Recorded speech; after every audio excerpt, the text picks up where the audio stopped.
how would you tell if it's a dinosaur? You personally, how would you decide?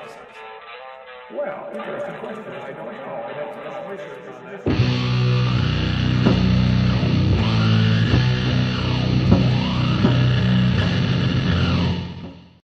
Alright, hey everybody, welcome to Matt with Maddie 11, Evolution is a Mean Poopy Head, because that is the level of argumentation I'm expecting from Matt Powell today. And look who is back on the internet. Maddie, I feel like congratulations are in order. Yeah! Hey team, I had a baby! Well, there you go.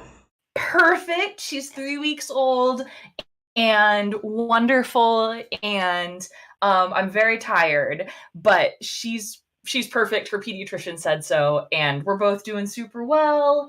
And I am super grateful to both my husband and my mom, who happens to be here today, for taking her so that I get to come on live on the internet and do this. Well, thank you to Mr. Maddie and Maddie Mom. Yeah. All right. And, Deborah, I have alcohol to get through this, Matt Powell. Finally, video. you've been going through this sober for longer than people have known about this. Yeah, so long. So long. My first hint was this. I don't have to do it sober today. My first hint about all this was one day you were like, "Oh, I'm drinking water today." I'm like, that's odd. I can never do one of these with water again, or people are going to make assumptions. Yeah, that's true. I'll just have to, oh no, this glass, this is straight vodka? No. By the way, chat, when and if Maddie wants to reveal a name, she will. Don't worry, you don't have to ask. Yeah, I'm being a little super protective of but she's perfect. Yep, that's perfectly fine. All right, guys, so what are we actually here for? Because we're not primarily here to congratulate Maddie, although, obviously, congratulations. That's why I'm actually drinking champagne today. Congratulations. Oh, thanks, dude. Here, we can virtually cheers. Cheers. We'll take a quick drink for that. Mm-hmm. We can, you know what? What am I doing? Why is my computer making silly? Oh, just doing silly things. Anyway, we'll make it a new drink trigger. Anytime my co-host gives birth, we take one drink.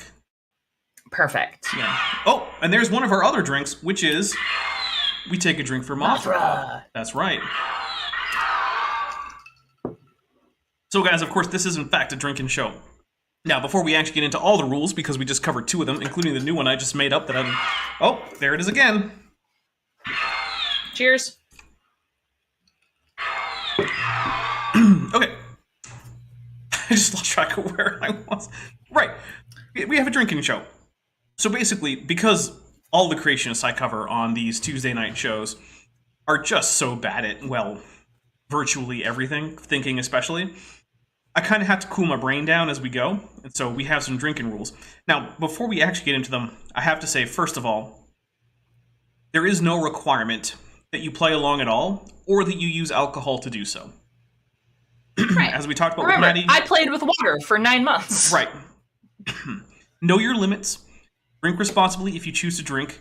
There is absolutely no shame if you choose to do something other than drink alcohol. If you want to drink water, or soda, or coffee, or tea, or do anything else. If you want to eat a chip every time we drink, that's fine too.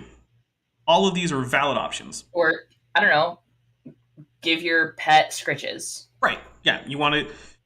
one belly rub per drink for the doggy. I don't know. All perfectly valid.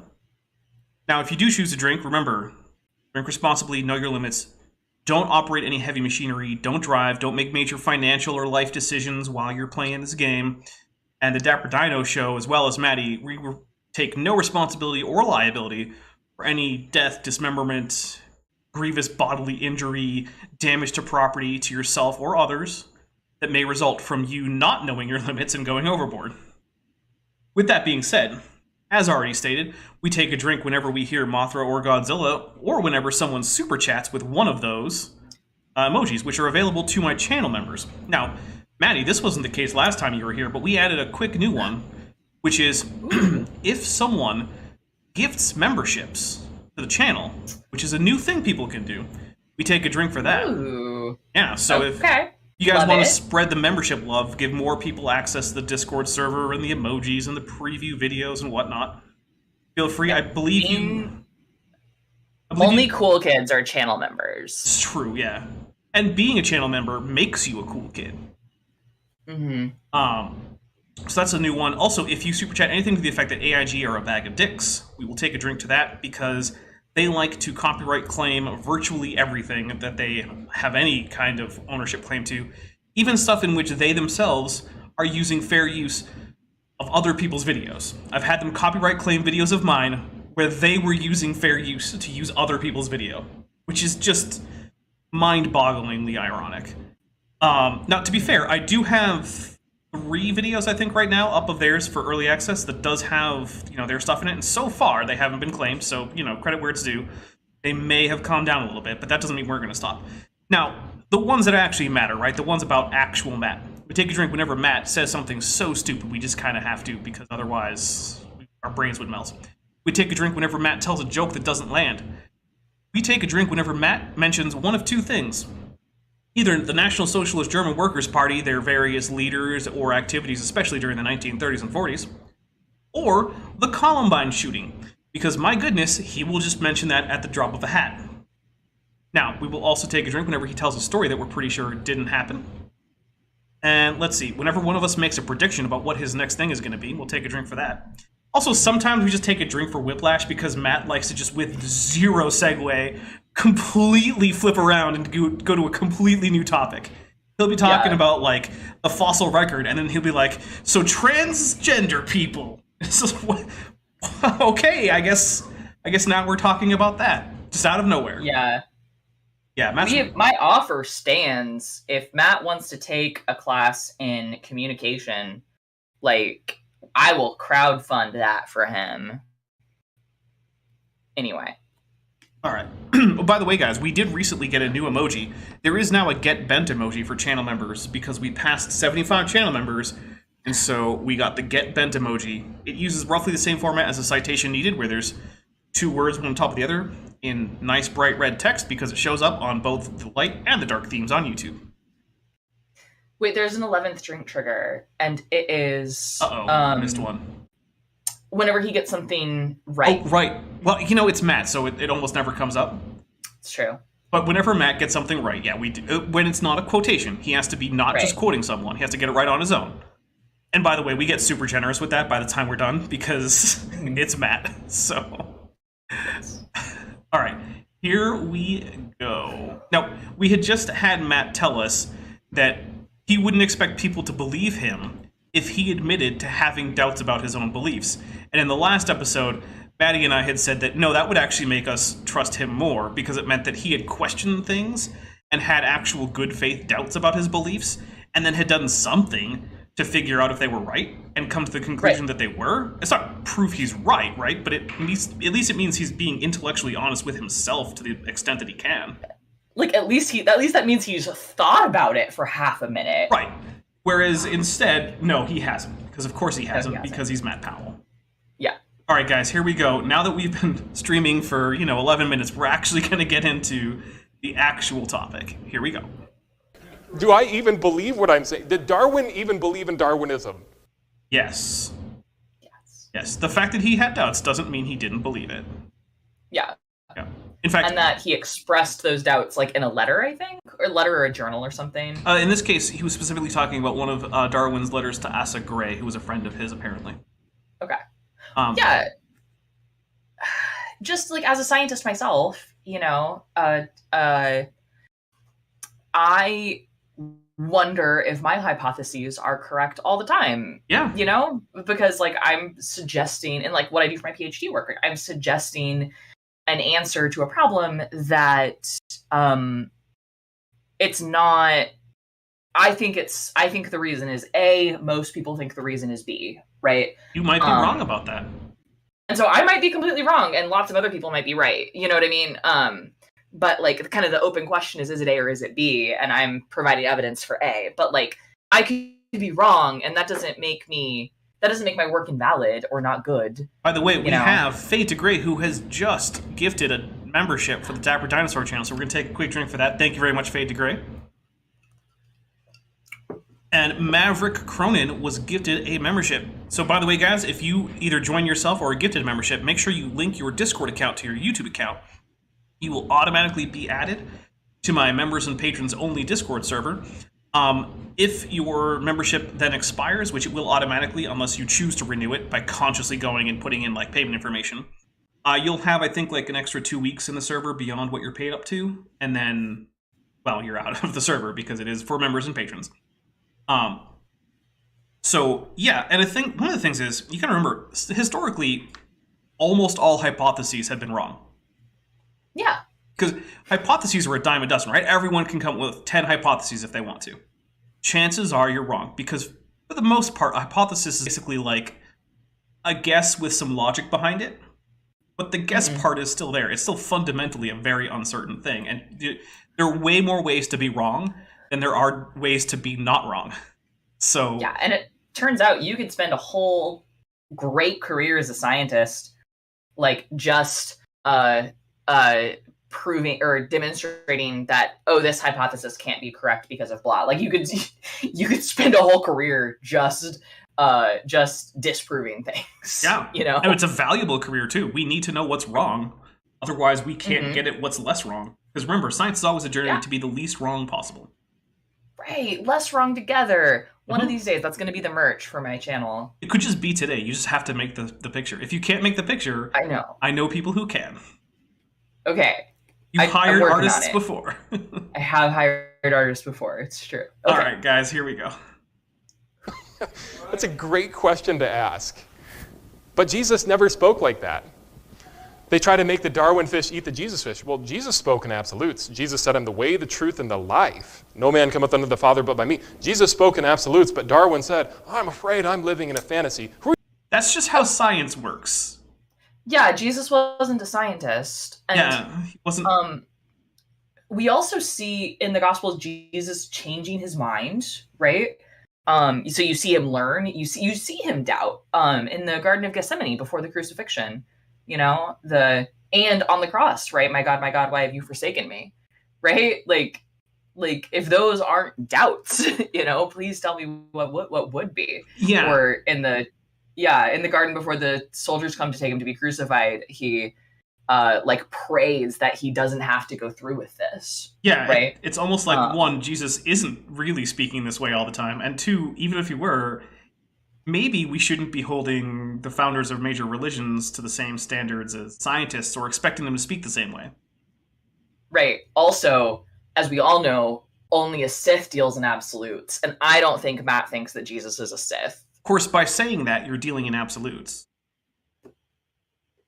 Well, I didn't say I wasn't a Sith. Okay, that's fair. But I'm just saying that maybe Obi-Wan was too, because when you say only a Sith deals in absolutes, that's an absolute. So I think Obi-Wan, the real twist of the entire saga, Obi-Wan's secret Sith. Ooh. Yeah. Not that I actually care, because, man, I haven't even watched any of the new stuff, because that episode 8, it killed all my interest in Star Wars. I was just, I guess Star Wars is over for me now. Bye. Oh. Yeah, oh well. Ooh. Lower Deck Season 3 is out, and we need to watch it. The end. Well, I might be watching some Lower Decks on my Discord server after this, although we probably start with Season 1. But Erchamian for $20 says, Inshep du Tachmo at it chai petluk, or something like that, maybe. Which, of course, means because AIG are dicks, drink. Or drink because they're dicks. Yeah, so we'll take a drink for that, because that is excellent. And yeah, I'm not noticing any grammatical errors there. So, in fact, you even got the right prefix on the imperative verb, which is tough in Klingon. Klingon makes that a little tricky. So here we go. Who are you going to trust, folks? Are you going to trust God, or are you going to trust man? The man who couldn't get a job. The man. That was Darwin. He could get a job. But again, jobs for landed aristocrats in the late 19th century were more like hobbies today. They weren't things you were directly paid for. You got money because of your land holdings and the various things that your family owned. You weren't going about toiling away in some factory. That was for the little people. There was actually a period of time, I think it was in France, that, like, if you were like landed gentry and were caught working, you would be stripped of your title, because you very specifically didn't work. Right. That was Right. Your quote unquote job was to look after your property. So you could do things like work on the books or check over inspect your farmlands and factories and whatnot. But if you were doing a wage earning labor, no, you're done. You doing? No. All right, here we go. It was a failure in life. The man who literally landed on the Galapagos, saw a couple of finches. Well, tanagers, and it was 5 of them, but okay. And 5 species, not individuals, but okay. There's 7 species of Darwin's finches. I have seen 6 of them. Was it 7 at the time? 'Cause there's been a new one recently. Know. Oh, okay. I don't know. I went to the Galapagos in 2019, and I saw a lot of finches, and I was real excited. Yeah, I don't remember, because I know that one is relatively new, as in less than 20 years ago. Okay. So I would have to look it up then. Yeah, I would too. I don't know all. You know what? Jackson Wheat would know. Jackson Wheat would know. He knows. As far as I would be very shocked if he didn't know. Crush us with his finch-related knowledge. Well, it's Galapagos finches, which again, tanagers technically, and whale penises. Those are his areas of expertise. It's good to have a specialty. Yeah, very unrelated specialties, but hey. Yeah. And concluded that finches and mice and bananas were related. I feel like he didn't conclude it right then and there because, it took him a long time to write that book, and he used a lot of other evidence and all sorts of stuff. And actually, when it came to universal common ancestry, he was actually not super, firm on that. He went with things like, from one or a few initial starting points kind of things. And, because, again, he actually didn't have enough evidence at the time to conclusively demonstrate universal common ancestry. That was an idea, and I think he probably would have said that, if he were to place a bet on it, he would have bet, yes, universal common ancestry. But, even today, it's not, a violation of anything to somehow find an organism that evidently doesn't share universal common ancestry, right? For instance, we would expect that on, say, an alien planet if we found life. We would expect that life on an alien planet wouldn't share that common ancestry. But it's also at least hypothetically possible that there's more than one origin of life on Earth. Right. That's certainly, it's possible. That's just not what that's not what the preponderance of evidence points to. Right. But that doesn't mean it's impossible. And Darwin wouldn't have, he didn't have the evidence we have now. Right. So Darwin did some really good science, He did some good science. Yep. And like all scientists who do really good science, he was wrong about some of it. Yeah, turns out. Yeah, for instance... It turns out we know more now than we did when the HMS Beagle set sail. Yeah. Name a famous scientist, and I can probably tell you something they got wrong. For instance, Einstein never actually really bought into the idea that there weren't hidden variables in quantum mechanics. Turns out later experiments have shown, that has been pretty well disconfirmed. There are no hidden variables. Sorry, Einstein. Yeah. Which is weird, because actually... first aspects of quantum physics are actually that's actually what he got his Nobel Prize for in physics. He never actually got it for relativity. It was for the photoelectric effect, which was specifically one of the first quantum phenomena ever discovered. Okay. So it's he's basically the founder of quantum physics, but that was what he was also most wrong about, was quantum physics. So that's delightful. I just like to point out here that Matt Powell is demonstrating a way of thinking that's really common in these types of extremist religious or groups, which is in fact thinking in absolutes, right? Oh yeah. Either everything Darwin said was right, and everything about his life was right, or everything was wrong, right? There's no in between. There's no in between. And so that's one of the ways you get to biblical inerrancy, right? Is, well, the Bible has to be 100% completely factual and true, or 0%. Right. Yeah, it's this all or nothing kind of Which is not normally how books work, by the way. It's not how books work, turns out. Yeah. But I just want to point out that that's the mindset that Matt Powell is demonstrating, and I actually think it's really hard for him and other people like him, preachers like him, to realize that most people don't think like that. I just want to point out that someone as prone to rosacea as Matt Powell maybe shouldn't wear a red shirt. That's Maybe kind of go petty. for... Yeah, that's a little petty, but... A little petty. But you know what? I really don't like Matt Powell because he's a literal genocidal maniac, so I feel like I can be petty. True. Plus, I mean, it's good advice. Matt, if you watch this, wear blue or green. Because... Or just get some foundation to cover up the rosacea, because that can help too. And, Yeah. oh, I know, makeup's a girl thing. Whatever, man. I would say wear a white shirt, but the white shirt with black suit is just going to make you look like an Undertaker. Or a penguin. Or a penguin. Or as they say in Japanese, a business goose. But I don't know. I like his tracksuit Russian look, you know? Yeah, he looks like a Russian mobster now. Always wearing tracksuits. Yeah, it's a look. All right, here we go. Enough with the fashion criticism. Just because Finch is speciated. What a joke. They're like, oh man, have you seen the Darwin statue map? He didn't observe speciation between finches. He did infer it though, which you did infer correctly. True. He saw finches from different islands had beaks adapted to what they ate on the different locations. Okay, anyhow. I don't care about the Darwin statue. I don't either, I guess. So you know what? It's technically not an official drink trigger, but I agree with you, Matt. I don't care about a Darwin statue. Turns out statues aren't evidence that anyone's right or wrong. They're just fun things rich people pay for. Yeah. And I don't think any rational person should. Now, whenever I point out that evolutionists teach that you came from a rock... Which they don't, so we'll take a drink for unbelievably stupid.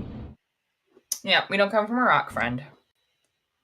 That is your ancestor. Because they're like, it's crazy to think, you think the Virgin Mary conceived, Matt? You really believe that? You believe a rock conceived. No, that's even stupider. Can we drink for conversations that didn't happen? Because there's no way he's ever said that to a human. Absolutely, that's 2 drinks right there. By the way, because this is champagne, my drinks are a little bit smaller, but hey, it's a higher alcohol content, so... If I were to take the same size drinks that I do when I'm drinking like a beer, oof, that'd be bad. In fact, you think a rock is our ancient ancestor. No. Check this out. It says, rare meteorite that fell on a UK driveway may contain ingredients for life. Right, but not life. Okay, can I talk? Right, but not life. And let me speak to this. So, Oh, but drink for Godzilla. No. Cheers. And again. And again? Okay. It's the Mothra that repeats several calls. Godzilla only has the 1 call. Okay. So, there is a one hypothesis of like how life started on Earth is that the ingredients for life were transported to Earth from, it would have to be a piece of a comet, right? So from an extraterrestrial source. I don't mean like little green men. I mean someplace that was not Earth, extraterrestrial. That could include little green men, though.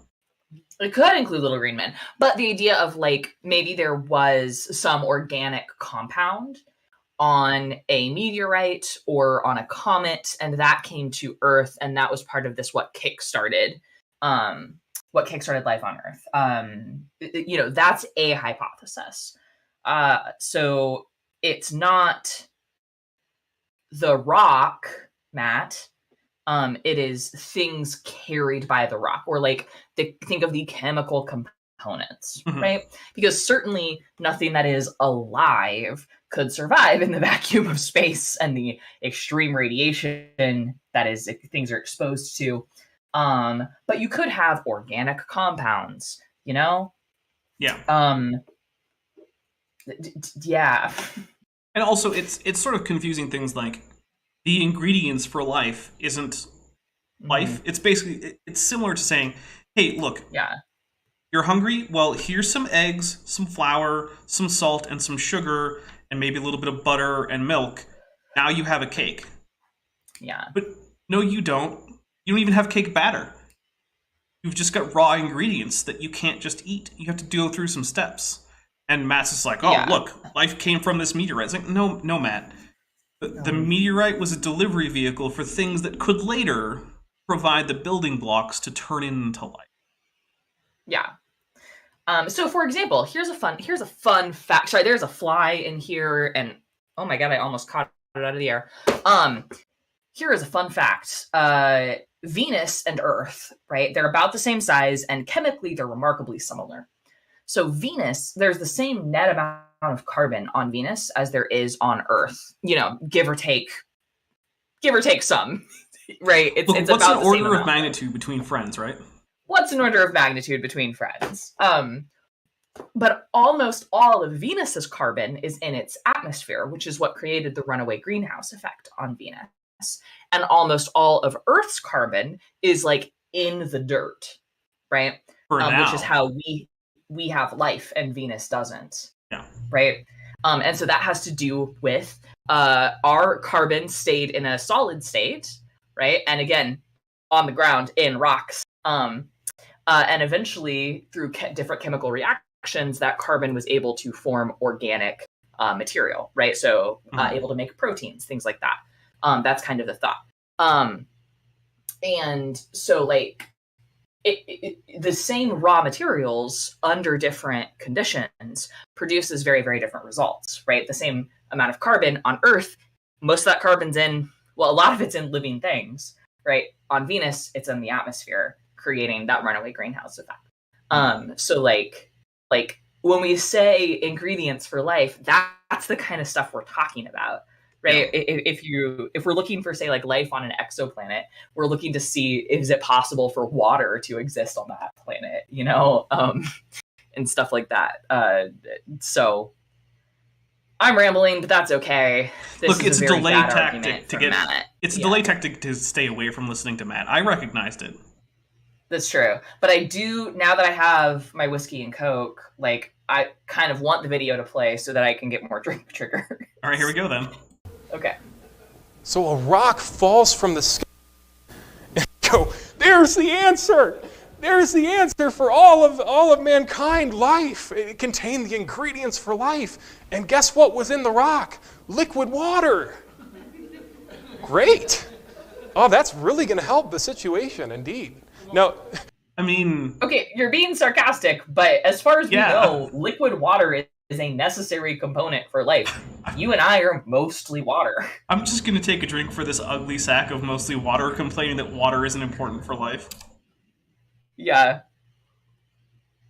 And I'm trying to remember the theory off the top of my head, but I can't remember it now.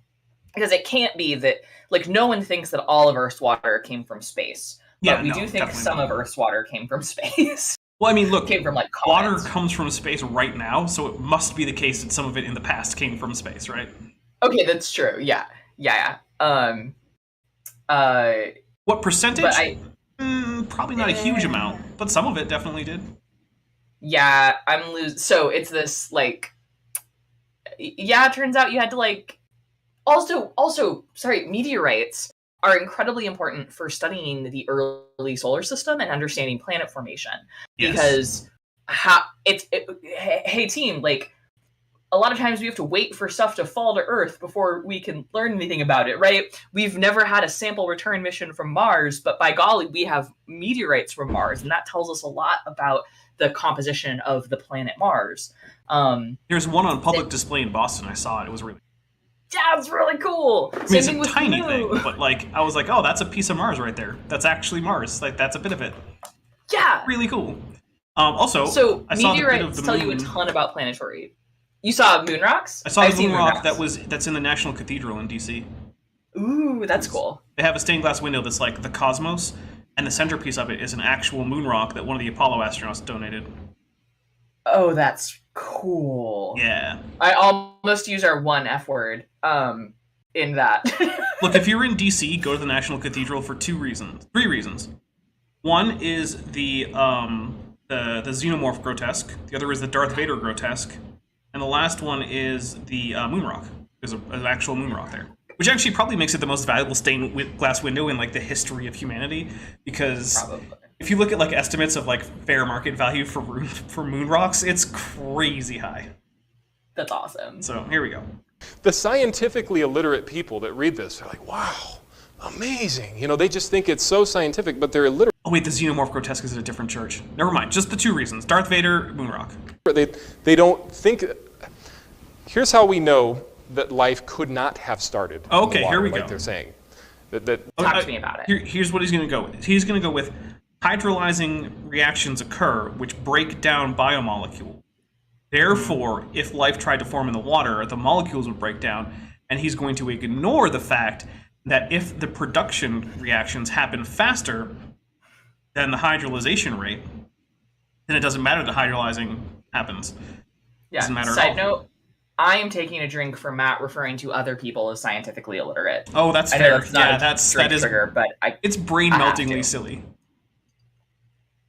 Mm-hmm. All right, here we go. The primordial soup. Here's how we know it's false, is because when the FBI, when they look at people that have died and they look at the remnants of people that were murdered, they actually trace DNA better of somebody that burnt up in a fire than somebody that died in the water. Okay. The DNA doesn't get as destroyed. Water scatters the molecules. So do you know what that means? Water scatters the molecules. That is the I'm drinking for that. dumbest way to say hydrolyze that I've ever heard. Because here's the thing: if we want to talk about, because that's so dumb. My brain immediately went to scattering reactions and shielding from radiation. By the way, I don't think that's what he means, but I don't. That's not what he means. it would at least give the right terminology, because that is actually scattering, whereas Yeah. hydrolyzing biomolecules is not the same thing as scattering them. For those not quite in the know, a scatter reaction is when two particles. There you go. These are generally smaller than atoms, right? But maybe as big as atoms. Two particles, one bounces off the other like pool balls. That is a scattering reaction. That is, by the way, a great reaction to occur if you want to make a shield from radiation. Because Yeah, you want lots of those. you want lots and lots and lots of those, of scattering reactions. Yeah. Anywho. Oh, speaking of which, water has very few scatter reactions with X-rays. There, Kenthoven, who says that water blocks X-rays, which would mean Sure that X-rays, doesn't. the medical practice, would be useless because, again, you're mostly water. And it passes right through you. That's why X-rays are good. That's the whole Right. point. Passes through the soft tissue. Yep. Water is a really, really bad shield for electromagnetic radiation in general. Yep. It's good at shielding neutron radiation. I mean, really, it's good at shielding most, massive radiation, right? Like, it'll shield alphas, True. it'll shield betas, it'll shield neutrons. Mm-hmm. Gammas, though, not so good. No. That's why it's clear. Because it's Yeah. really bad at stopping gamma rays, which are just photons. That life coming from non-life is more likely to happen in your grill at 1,000 degrees Celsius than in water. I feel like if your grill's 1,000 degrees Celsius, maybe it's a little bit on the hot side, but I don't know. That's probably a little hot. Also, citation needed on Yeah. that. Also, let's point a few things out here, right? Forensic science is the most pseudoscience-y of all formal sciences, right? Ooh, spitting fire at forensics. A little bit. Well, it's things that are common practice in investigation. I'm learning about this. I'm not an expert in it, right? I'm listening to some podcasts. But bite mark analysis, right? Even fingerprint analysis. That's often wrong. Yeah. And that's assuming you can depend on all the law enforcement involved to not lie, which, as it turns out, you can't. you can't. So I see Matt Powell does this a lot. So does Kent Hovind. It's really, really common for these fundamentalist apologists to go to, let's compare rigorous science with evidence presented in a courtroom, Yeah. right? Let's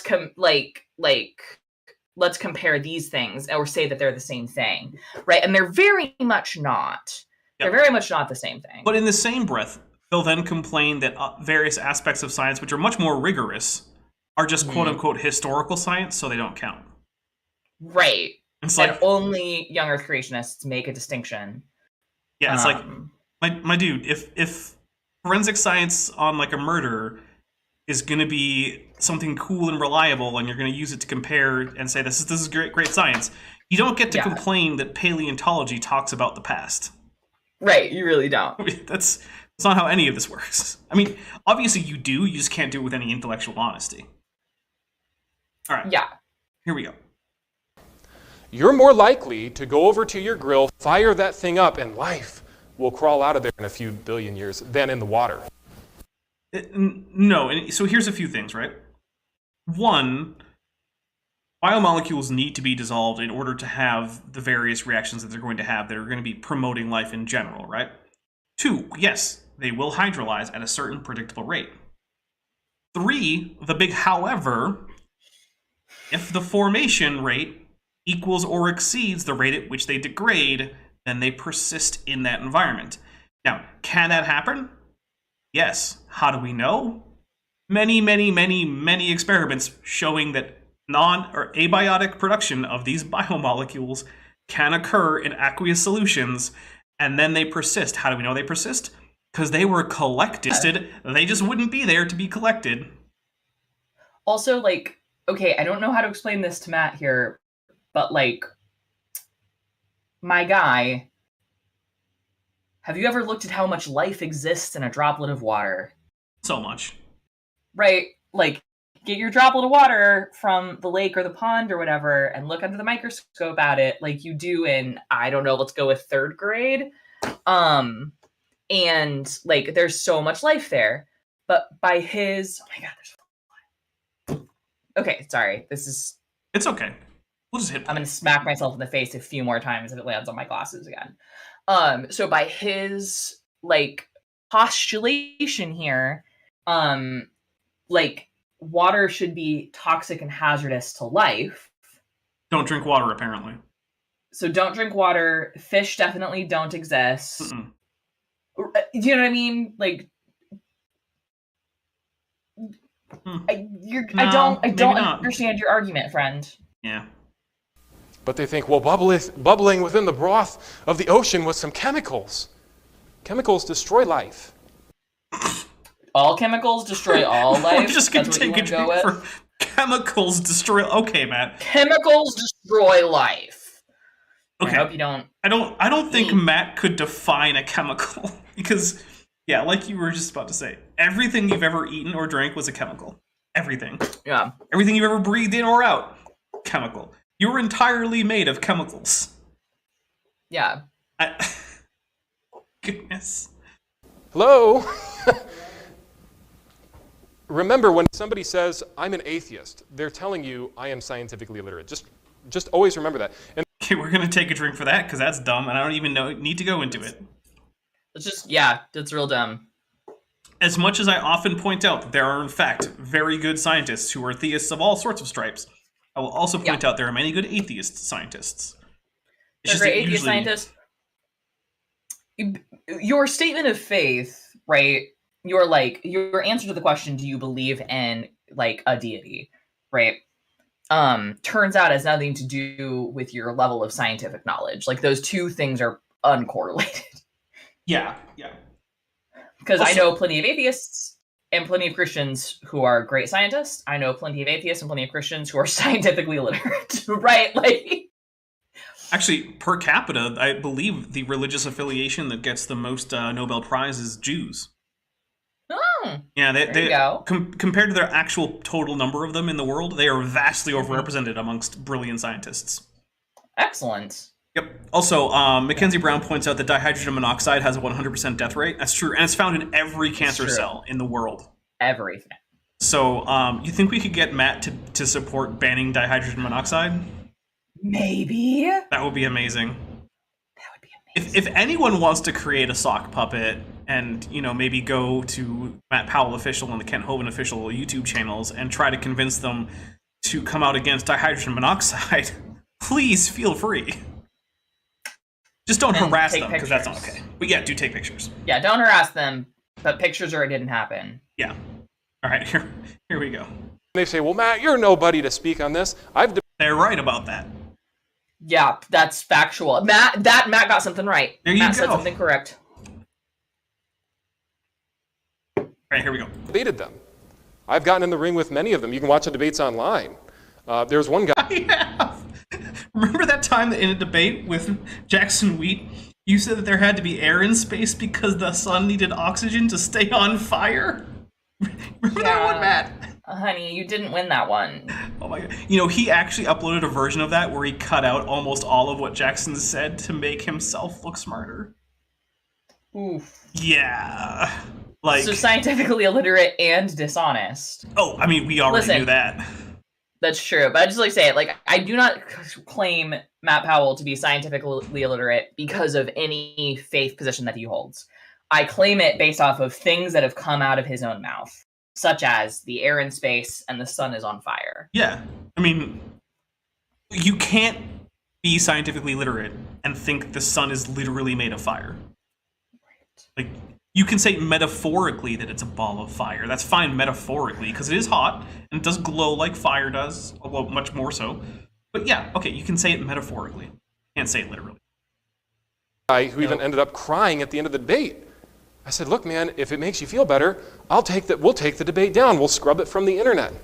I'm going with stories that didn't happen. Yeah, that's definitely a citation needed with stories that didn't happen. Mm-hmm. Yeah, that's just not a real thing. Listen, if I didn't cry at the end of my debate with Kent Hovind, from like rage, right? Okay, what about then nobody was crying after a debate. Like, anyway, no, I was so mad after that debate with Kent Hovind. Because I had to like not have feelings during the debate. I had to be all calm. I don't know if we did a after show dapper, but you and I definitely hung out after that. Yeah, we definitely at least hung out. Like, I don't know if it was public. Yeah, I don't remember. What about your like, debate? I'm getting an alcohol and I'm ranting. Actually, I kind of celebrated after my debate with Kent Hovind because I got him to admit to not knowing what a dinosaur is. That's beautiful. The only thing I got Kent to admit to was that several of the positions he held are like unscientific and cannot be demonstrated scientifically. Yeah. What about after your debate with Nathan Thompson? How'd you feel after that? Because I haven't debated him. That was he rage quit. Yeah, he always does. So that felt real weird. I was like,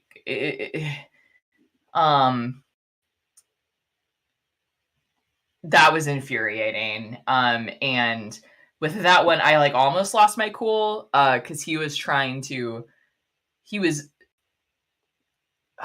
I forget exactly what brought this up, but it was, he didn't really understand that, like, he was trying to make a point or get a gotcha moment saying that, like, wait, you don't know the difference between science and engineering?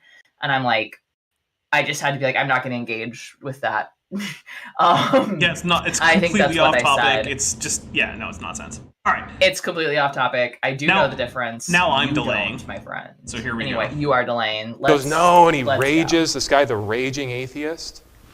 Oh, the guy you dishonestly edited. And the guy you dishonestly edited, and we're pretty sure, allegedly, y'all broke his camera. It's alleged. Can't prove it. It's alleged, but Matt Powell's only defense of why they couldn't have possibly done that was that they were all homeschooled. And I'm like, my guy, I went to a small Christian school. We played the homeschool kids in sports. They're the most dishonest kids I've ever met. Yeah, they're terrible and I hate them. Like, I'm not going to make blanket statements about homeschool kids, because I know some great ones and I know some not so great ones. Yeah. But the idea that homeschool kids are just morally superior is laughable. I'm just saying, I've never had more morally dubious interactions with, like, Christian education than I did with the homeschool kids. Fair enough. Well, you know, in my personal experience. I actually was homeschooled for a few years, but, like, my parents didn't use a particularly, like, Christian curriculum or something, and I think some of that might have had to do with the fact that my father was actually, like, a licensed school teacher. So there you go. He could actually effectively judge which curricula to use based on, like, the actual merit of the curriculum. Mm-hmm. Yeah. Or maybe, like, a properly accredited one. Right. All right, here we go. He cried at the end. I said, look, if your position's indefensible, just change your position. That's another thing that didn't have. We're taking drinks. So they say dinosaurs died Yeah. out 65 million years ago. Well, 66, but that hasn't been the case long enough for people to really have that filter down, so I'll give it to him. And it's close enough, well within an order of magnitude. We'll take a drink. Yeah. Also, there's almost a drink in there for Whiplash. Oh. But at least he, Yeah. took a breath. Yeah. Tubian 323 says, I heard something about a debate where the raging atheist was emotional at the end, not because he lost, but because he thought he and Matt were friends and Matt betrayed him. I mean, I could see that. Yeah, don't... There's a whole... I would go... There's on Cirrus the Skeptic's channel, they did a insane, long-form, multi-live stream review of that debate with the raging atheist as a guest. So I would say, if you want to know more about what Matt Powell's talking about here, go to the horse's mouth, and if those streams are still up on Cirrus's channel, let's give hope them a they watch, are. is what I'd say. Yeah. Okay. Oh, speaking of Cirrus, you know Matt Powell thinks that Cirrus is transgender because his avatar has boobs. Yeah, his avatar has boobies. Yeah, so obviously Cirrus is transgender, despite the fact that, no, he's not. Cirrus isn't. Well, honestly, I think he just thinks it's funny how other people react to his avatar having boobies. Yep. Yep. But it's just kind of funny to me that Matt Powell is so out of touch with everything that he's like, oh, yeah, these transgender YouTubers. And then, to be fair, he does list some, but then he also includes Cirrus, and it's just like, no. Cirrus isn't trans, man. Mm-hmm. Just got also, an avatar with boobs. That's it. Yeah, that's it. But that's this is a tangent, but it's sort of like the men that I know that are the most secure in their masculinity have zero problems with things like somebody drawing a picture of them with boobs, or I know a lot of submariners, and they're real confident in their masculinity, and there's a lot of weird stuff that happens on submarines. Yeah, well, when you go inside a little hollow metal tube deep under the water for months at a time, things get weird. Yeah.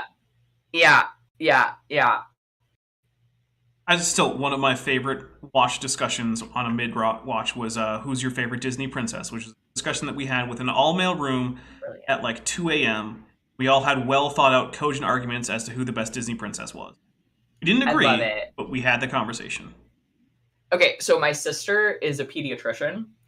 And so one time she was seeing two siblings, a boy and a girl, at the same appointment. And she was talking to the little girl first, and the little girl wanted to know who her favorite Disney princess was. And so my sister was, her answer is it's either Pocahontas or Moana.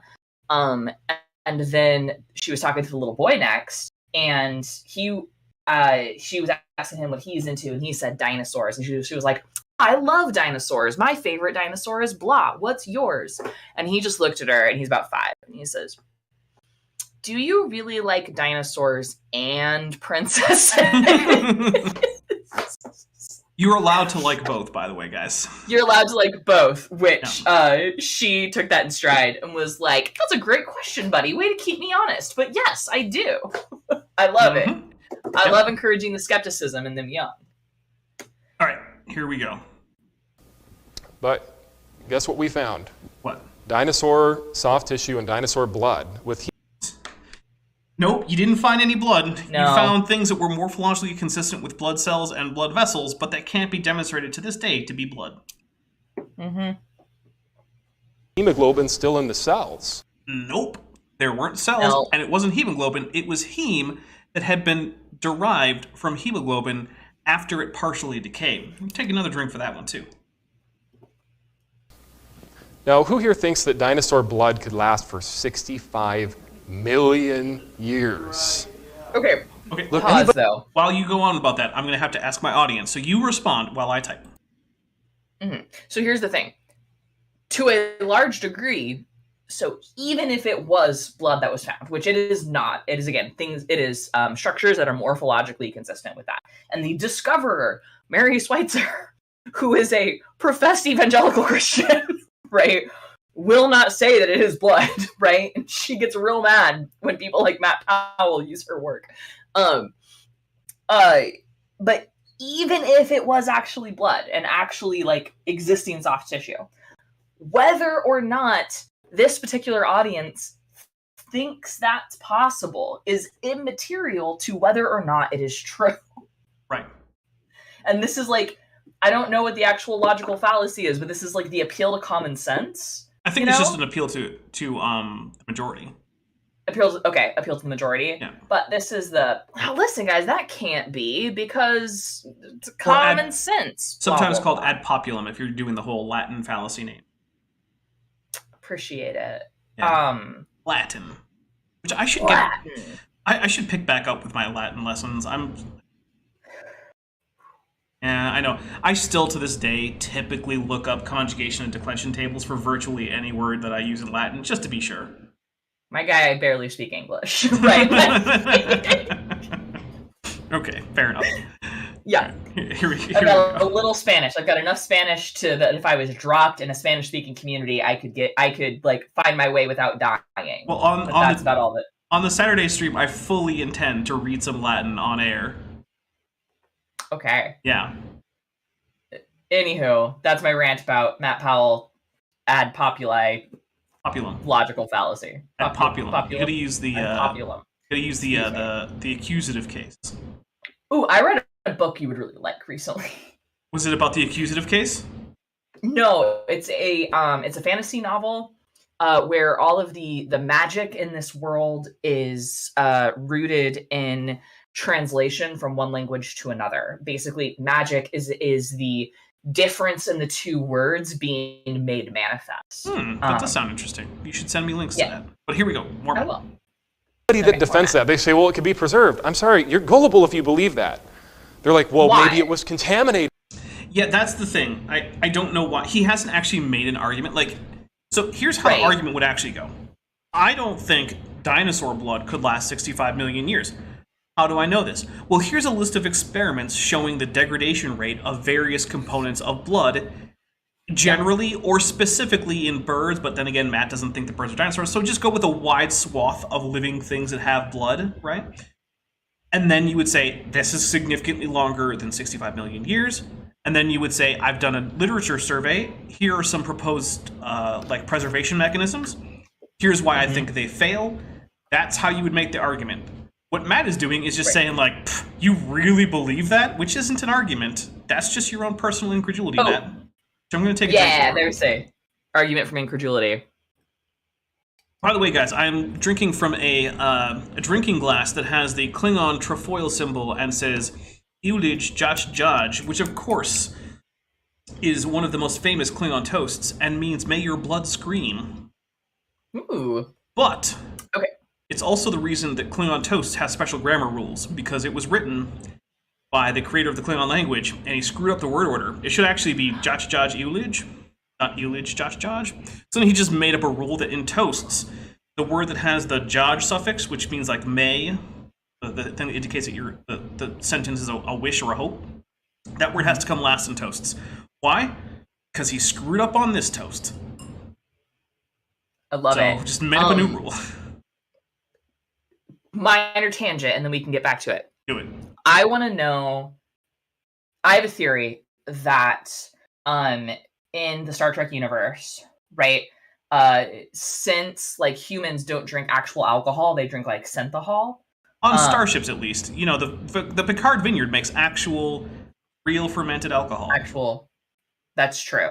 But I have this theory that like the ABV of Klingon blood wine is actually much lower than what the shows lead us to believe. And I really because all the humans are lightweights. Because all the humans are lightweights, exactly. Love it. Or all Starfleet are lightweight. Right. So I really want to know who would win in a drinking contest between modern Navy sailor and Klingon. Nice. I want to know. The people need to know. Oh, you know what I like is, according to Star Trek canon, synthahol, which is their alcohol replacement, was actually invented by the Ferengi.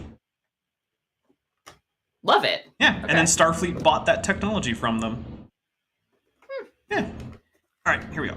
Matt, what happens if you contaminate blood? It deteriorates worse. Okay, so he's talking Oh about. my gosh. He's talking about the iron No. preservation, I think. No, so yeah, he's talking Oh, about no, this, it's but what if worse. the sample is contaminated? Meaning, what if blood was introduced later? Hold on, we need to rewind a couple seconds and listen because Yeah. we need to get a few full sentences to make sure we know what he's talking about. Blood, with hemoglobin still in the cells.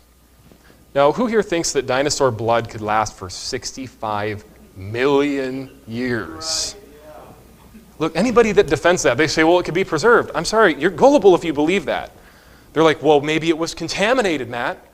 Okay, there it is. So the people who are saying maybe it was contaminated aren't proposing this as a preservation mechanism, which is why we're about to drink. Yeah. They're proposing this as an explanation as to why there are organic molecules there in the first place. The idea was, hey, Mary Schweitzer, Dr. Mary Schweitzer, has found these soft tissues. I tend to say Mary Schweitzer because in the initial reports, that's what she was called because she wasn't actually a doctor at the time, but she has since earned her doctorate. So I try to make sure to call her Dr. Mary Schweitzer, but because at the time the news reporting wasn't, like, the lack of doctor has kind of, like, stuck into my brain because I read so many of those, like, initial reports. Anyway, she's found these soft organic bits. She's tested them and they've come back as, like, proteins and, you know, various degraded biomolecules. Okay, cool.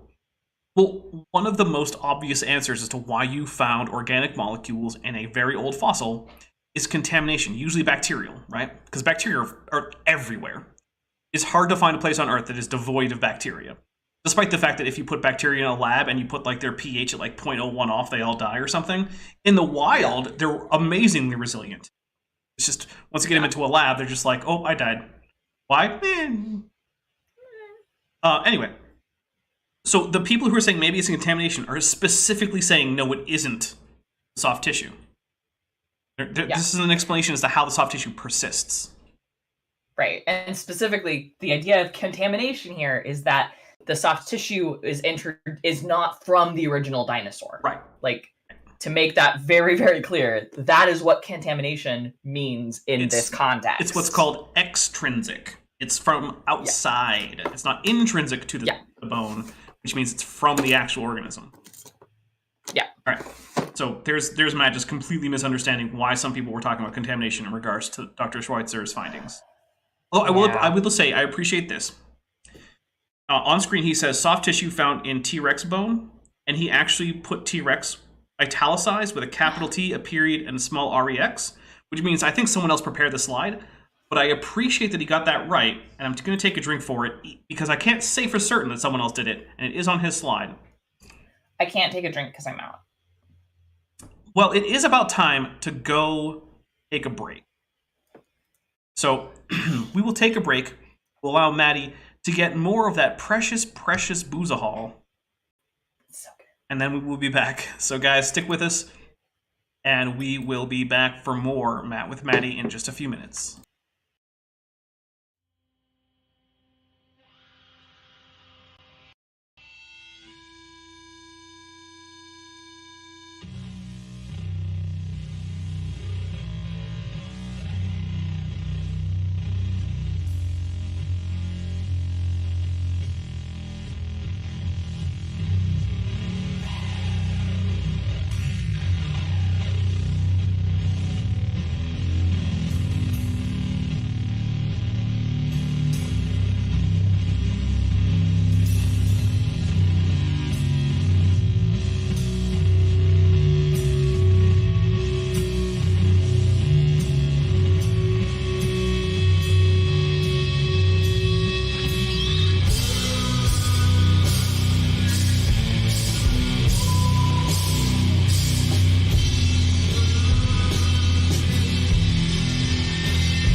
All right, welcome back, everybody, to the show. You guys didn't really leave. I left. It doesn't matter, guys. Words are silly. Hopefully everybody took a little bio break and is back and refreshed. Absolutely. You took a bio break from the entire last episode to go have a baby. I did. That's a lot of biology. I had major abdominal surgery. And hey, look, that is technically a bio break, because that's all biology right in there. It's true. It's true. So, guys, as always, we're going to start off with the quick little commercial thing before we get right back into it, which is to say, if you are enjoying the show, please make sure you hit like. Make sure you're subscribed. If you are subscribed, turn on notifications. Also, if you want to help the channel a little bit more directly, there is a number of ways to do that. There's the channel memberships. There is the Patreon. Both of them give you access to the exclusive Discord server.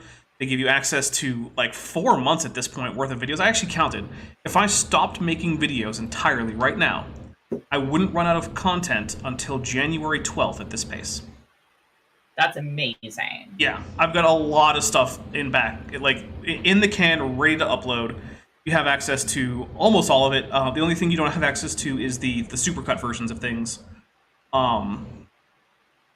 There's the Patreon starts at $1 a month. The channel membership starts at $2. You can do annual on Patreon for a 12% discount.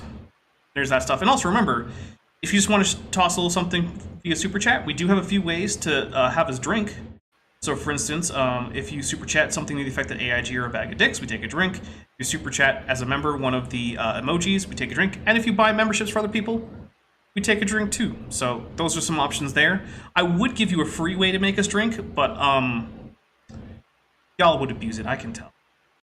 Y'all would abuse it. And I wouldn't blame you, but it's true. No. By the way, sorry. I was saying, we were both in the Navy. Oh, yeah. We have very low trust when it comes to general chicanery. Especially when in regards to letting other people be in charge of the alcohol consumption of separate people besides themselves. Yeah. Yeah. No. Not. Yeah. Nah. Anyway, Steve we're not that dumb. Yeah. Steve Areno for $5 says, thoughts on Dr. Pulaski from TNG Season 2? Not a huge fan. But I don't think she's the worst thing. Although I do wonder, how did she get her sight back after that episode when she left to go be with the Medusans in the original series? Yeah, I know it's not technically the same character, but it is the same actress. Okay, this is my thoughts on Pulaski, though. I think her relationship with Picard versus Dr. Crusher's relationship with Picard is incredibly interesting. Pulaski can, knock Picard upside the head in a way that Crusher cannot. And I find it delightful. That's fair. She did have some good episodes. Yeah. I like the episode where she got the aging disease, and I don't like how it resolved because it brought up all sorts of philosophical and ethical questions about the transporter. But yeah, I thought it was, for a character episode, I thought it was pretty good as a Dr. Pulaski episode. I really like the episode where she makes Picard get heart surgery. And that's a Picard character episode, but Pulaski's role in it, I think she does a lot with a very little on-screen time. Okay. No, that's fair.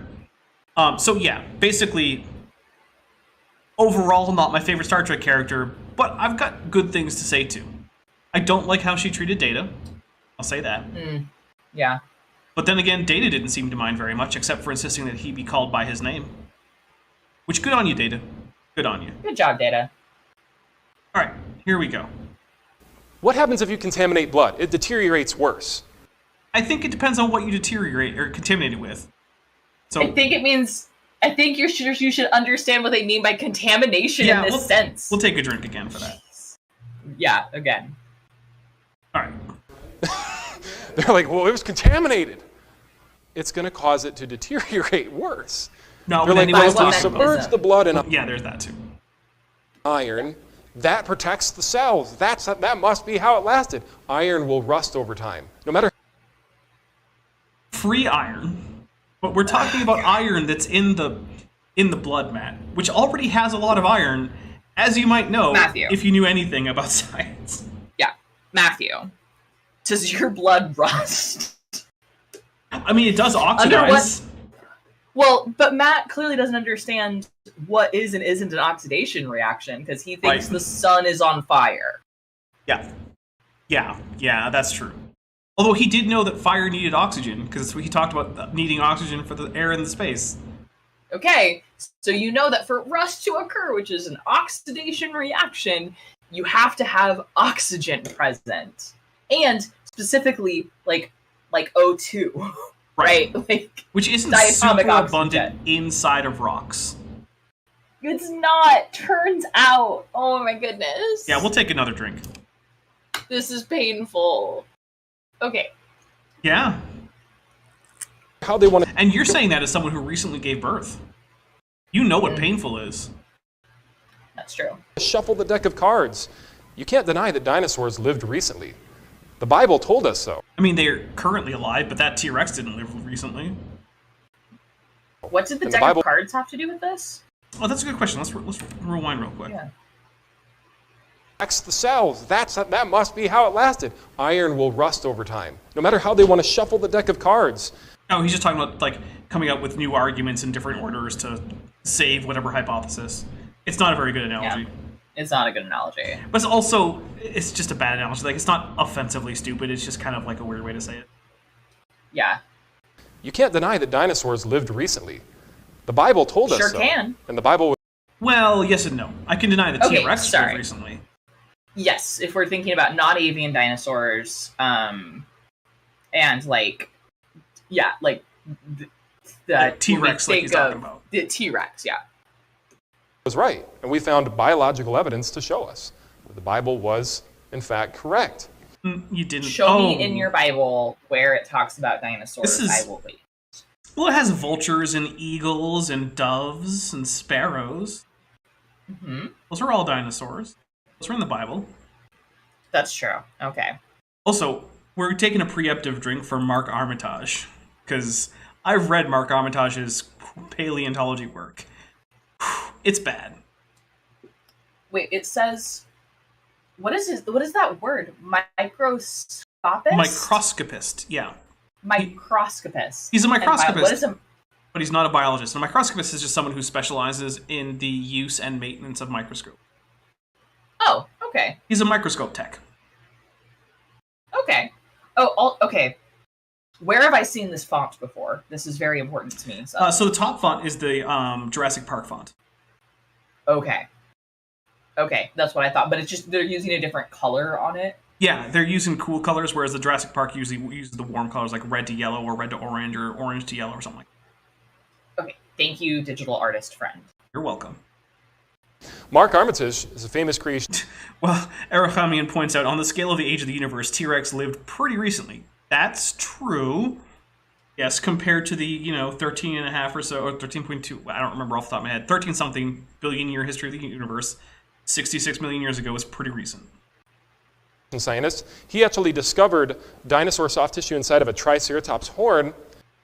Okay, so here's what Mark Armitage really found. He found soft tissue associated with a horn that he can't positively identify. Why do I say he can't positively identify it? Well, there's a few reasons. One, he can't with sufficient detail positively identify where he found the horn. So we actually don't know if it was in strata where you should find a triceratops in the first place. Second, he took insufficient pictures of the horn both in situ and in the lab to make a positive identification as triceratops. Third, large portions of the horn no longer exist, so even if we wanted to make a positive identification, we probably couldn't because we might not have enough of it. And fourth, he never even actually attempted in the only paper about this find to give any analysis as to why he thought it was a triceratops. He simply stated that it was. Now, what is the alternate hypothesis for this? Well, in addition to other ceratopsians that it could be, it also could just be bison latifrons. Now, you might say that's kind of weird. Why would you confuse a bison horn with a triceratops horn? Because you guys have seen bison horn. They don't look much like triceratops horns. Well, you've seen modern bison horns. Bison latifrons had horns about the same size and, interestingly enough, about the same shape as triceratops. And both triceratops and bison latifrons are found in the approximate area that Mark Armitage said he found his horn in. They're just found in different layers. So, reasons we have to say that this wasn't a recent Pleistocene bison latifrons, 0. Reasons to say it was a Triceratops? Also 0. Effort Mark Armitage did in convincing people that it was Triceratops and not bison lateprons? Also 0. So, did Mark Armitage find soft tissue in a Triceratops horn? Maybe. But we have literally no reason to think he did. Yeah. So the answer there should be, like, frankly, no, until he demonstrates otherwise. Right. You know? Which the answer is this soft tissue from a Triceratops horn? No, until demonstrated otherwise. Which at this point, he's probably incapable of doing, because not only has the horn been removed, it's been fractured and mostly dissolved. So, yeah. Not great if you're trying to positively identify this as a Triceratops horn. Sounds like he didn't use great methodology. No, he didn't. There's a reason that he published in a microscopy journal and not a paleontology journal. Gotcha. Because no paleontology journal would have accepted this for publication. No. But I'm sure he used his microscope expertly. I have no doubt about that. I do no doubt. I bet he has the best microscope. That is so well maintained. Well, by all accounts that I can find, he is in fact an excellent microscopist. That just doesn't make him an excellent paleontologist. Those are not the same thing. All right. I would be a terrible paleontologist. I'm really good at other stuff. Yeah. I mean, most people are good at something and bad at other things. That's a normal thing to be. I guess maybe I should rephrase this as, like, I do not have the qualifications to publish in a paleontology journal. No, probably not. No. All right, Turns out. Here we go. And he presented it to the university, and they fired him. No, they did not. In fact, what they did do is they, due to lack of demand for the microscopy department, closed down the microscopy department. And he was not hired as a scientist there. He was hired to maintain the microscopes as a technician. Because they closed down the department, he was let go at the end of his contract. He was not fired for any kind of findings. His department closed. As far as I know, hasn't Sucks reopened. that he lost his job. Oh, yeah. That's not the same. That's not the story Matt's saying. We'll just take a drink for things that didn't happen. Things that didn't happen. And they fired him over supposedly trying to press his religious views. Well, Yes, he supposes that. They don't. he went and sued them and won over So $500,000 and proved that they fired him. no, they settled and did not admit fault, which basically meant they didn't want to pay the court expenses, so they just gave him a bunch of money to make him go. That's what happened. Did settle, he did get money for it. Basically, by raising a big stink and being willing to go to court, the school not willing to go through the whole court battle, as well as frankly, it is a PR nightmare when you're even accused of discriminating against someone's religious views. Yeah. Which, by the way, again, kind of hard to make the conclusion that Christianity is horribly oppressed when just the threat of a lawsuit going to court is enough to make a school pay you $500,000. Yeah. And, like, oh my god. Well, Christianity is not oppressed. Not in the States. No. It is elsewhere. We're just going to leave it at that. It's plenty else. There's plenty of oppression of Christians elsewhere, not the USA. Right. Not the US. We have a national cathedral. Right. Well, to be fair, it is actually owned by the Anglican Church and not any government group. And the Anglican Church makes it available to other religious groups, including non-Christian ones, for ceremonies to do with, like, swearing in and stuff like that. So how national it is a little bit up for debate. Be fair. I'm actually... I get to correct you there, Dapper. Uh-oh. It would be correct to refer to the National Cathedral as in the Anglican Communion, but it is not part of the Anglican Church. Episcopal Church. Yeah, okay. Yeah. That's true. Anglican Communion, Episcopal Church. Episcopal Church. Good point. No, I accept that correction. I stand corrected. Well, I'm sitting, so I sit corrected. And that's also where the presiding bishop, so the head of the Episcopal Church, that's his, like, home base. Yeah. So that's Michael Curry. That's why it's a cathedral, because here's the thing you might not know, for those of you in chat. A cathedral, by definition, is the parish church of a bishop. No bishop, no cathedral. All right, here we go. Wrongfully over making the finding.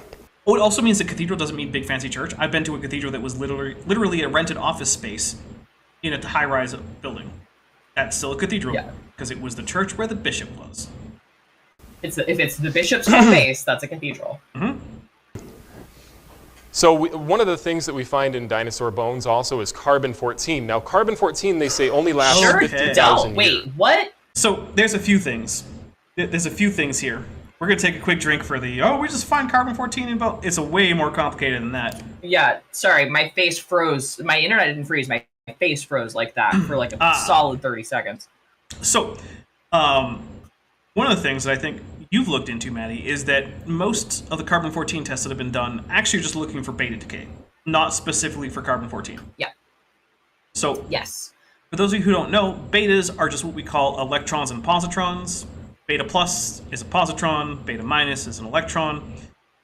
They're called that rather than just electrons because when the radiation was first discovered, we didn't know that they were the same thing as electrons and positrons. It's the same thing with basically all the radiations, right? We called them alpha particles because we didn't know they were identical to helium nuclei, specifically helium-4. So, it's just one of those things. Can I talk about beta decay? You absolutely may talk about beta decay. Please do. Okay, so here's the thing. So in beta minus decay, which is what happens with carbon-14, is an electron is emitted from the nucleus. So you actually have a neutron inside the nucleus of the atom turns into a proton and an electron, and then there's going to be an antineutrino and some gammas in there as well. But the important thing here is that electron. That electron gets spit out of the nucleus, and so now you just have a free electron running around ready to wreak havoc, and that's that beta minus particle. Ooh, can I jump in real quick? Yes. That actually demonstrates one of the things a lot of people don't know, which is that neutrons are actually ever so slightly heavier than protons. Because you're actually expelling some mass in this reaction. Where's it coming from? Well, it's coming from the difference in mass between neutrons and protons. Cool bit of info there. Cool bit of info. But okay, so when the standard way of measuring the amount of beta minus decay coming off of a sample is and this is the standard way of measuring how much carbon-14 is in something, right, is how radioactive is it currently. So the standard way is not to take your sample and toss it into, say, a mass spectrometer and find, this is how much carbon-14 there is, this is how much carbon-12, this is how much everything else. Which is much more expensive than just measuring beta minus radiation levels. Right. So you just measure how much beta radiation is coming off of it, and then you subtract off known current background beta radiation. So almost everything has potassium in it. Potassium 40 beta minuses decays, and so that reaction is background. So we know that's happening in like just about everything that exists. So you kind of subtract that off, and then what's left over is how many beta particles are coming from, in this case, carbon-14 decay. That gives you a reaction rate. You can take that reaction rate and figure out a concentration. That concentration then tells you an age. Okay, cool. We did it. We did a science. Yay!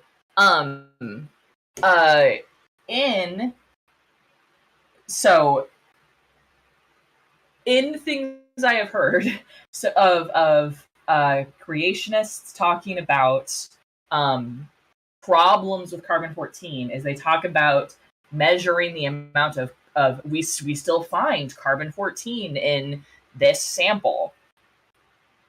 They were literally talking about the background radiation. It wasn't that they found the carbon-14, it was that there was beta particles coming off of the sample.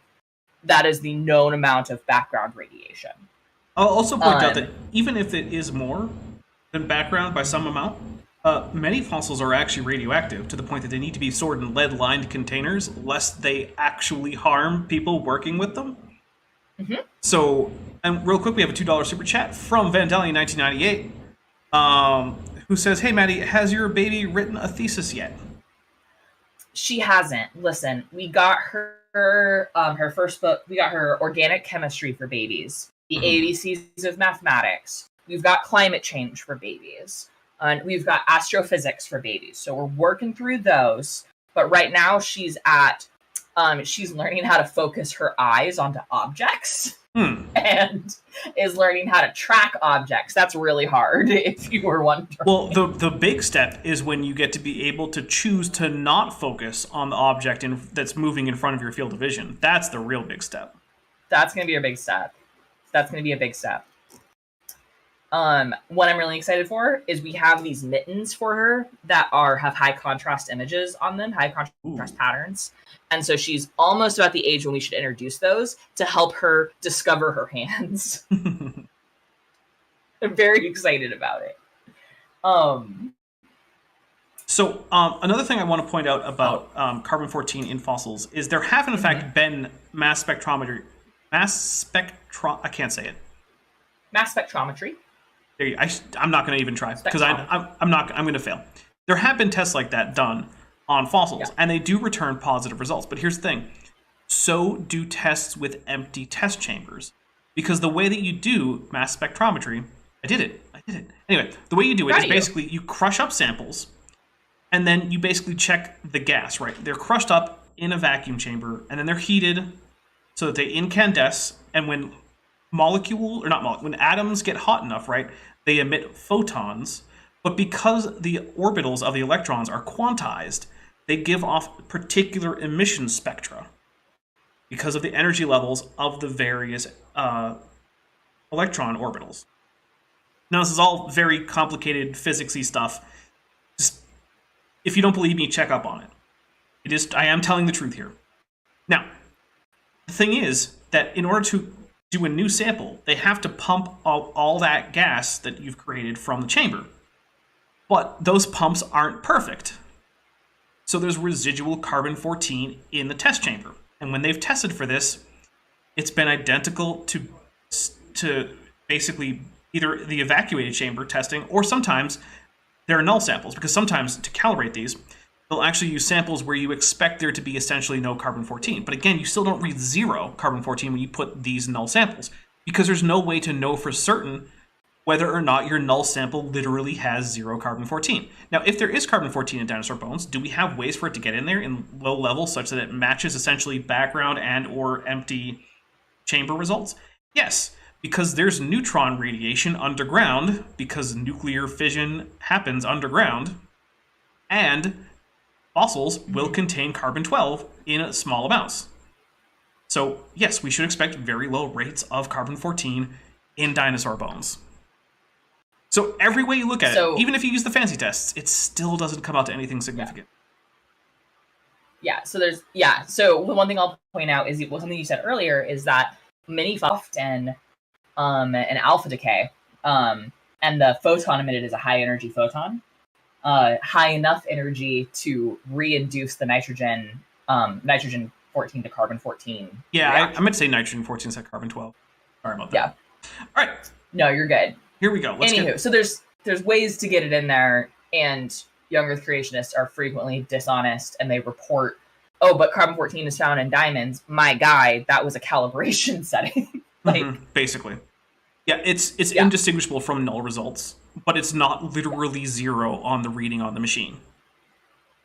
Which, if you've ever measured radiation, which I have, it'll never be literally zero. You're never going to get zero. Do we not understand asymptotes? Come on, team. Yeah, I've measured. Come on. I've measured radiation levels so many times I couldn't even begin to estimate a number.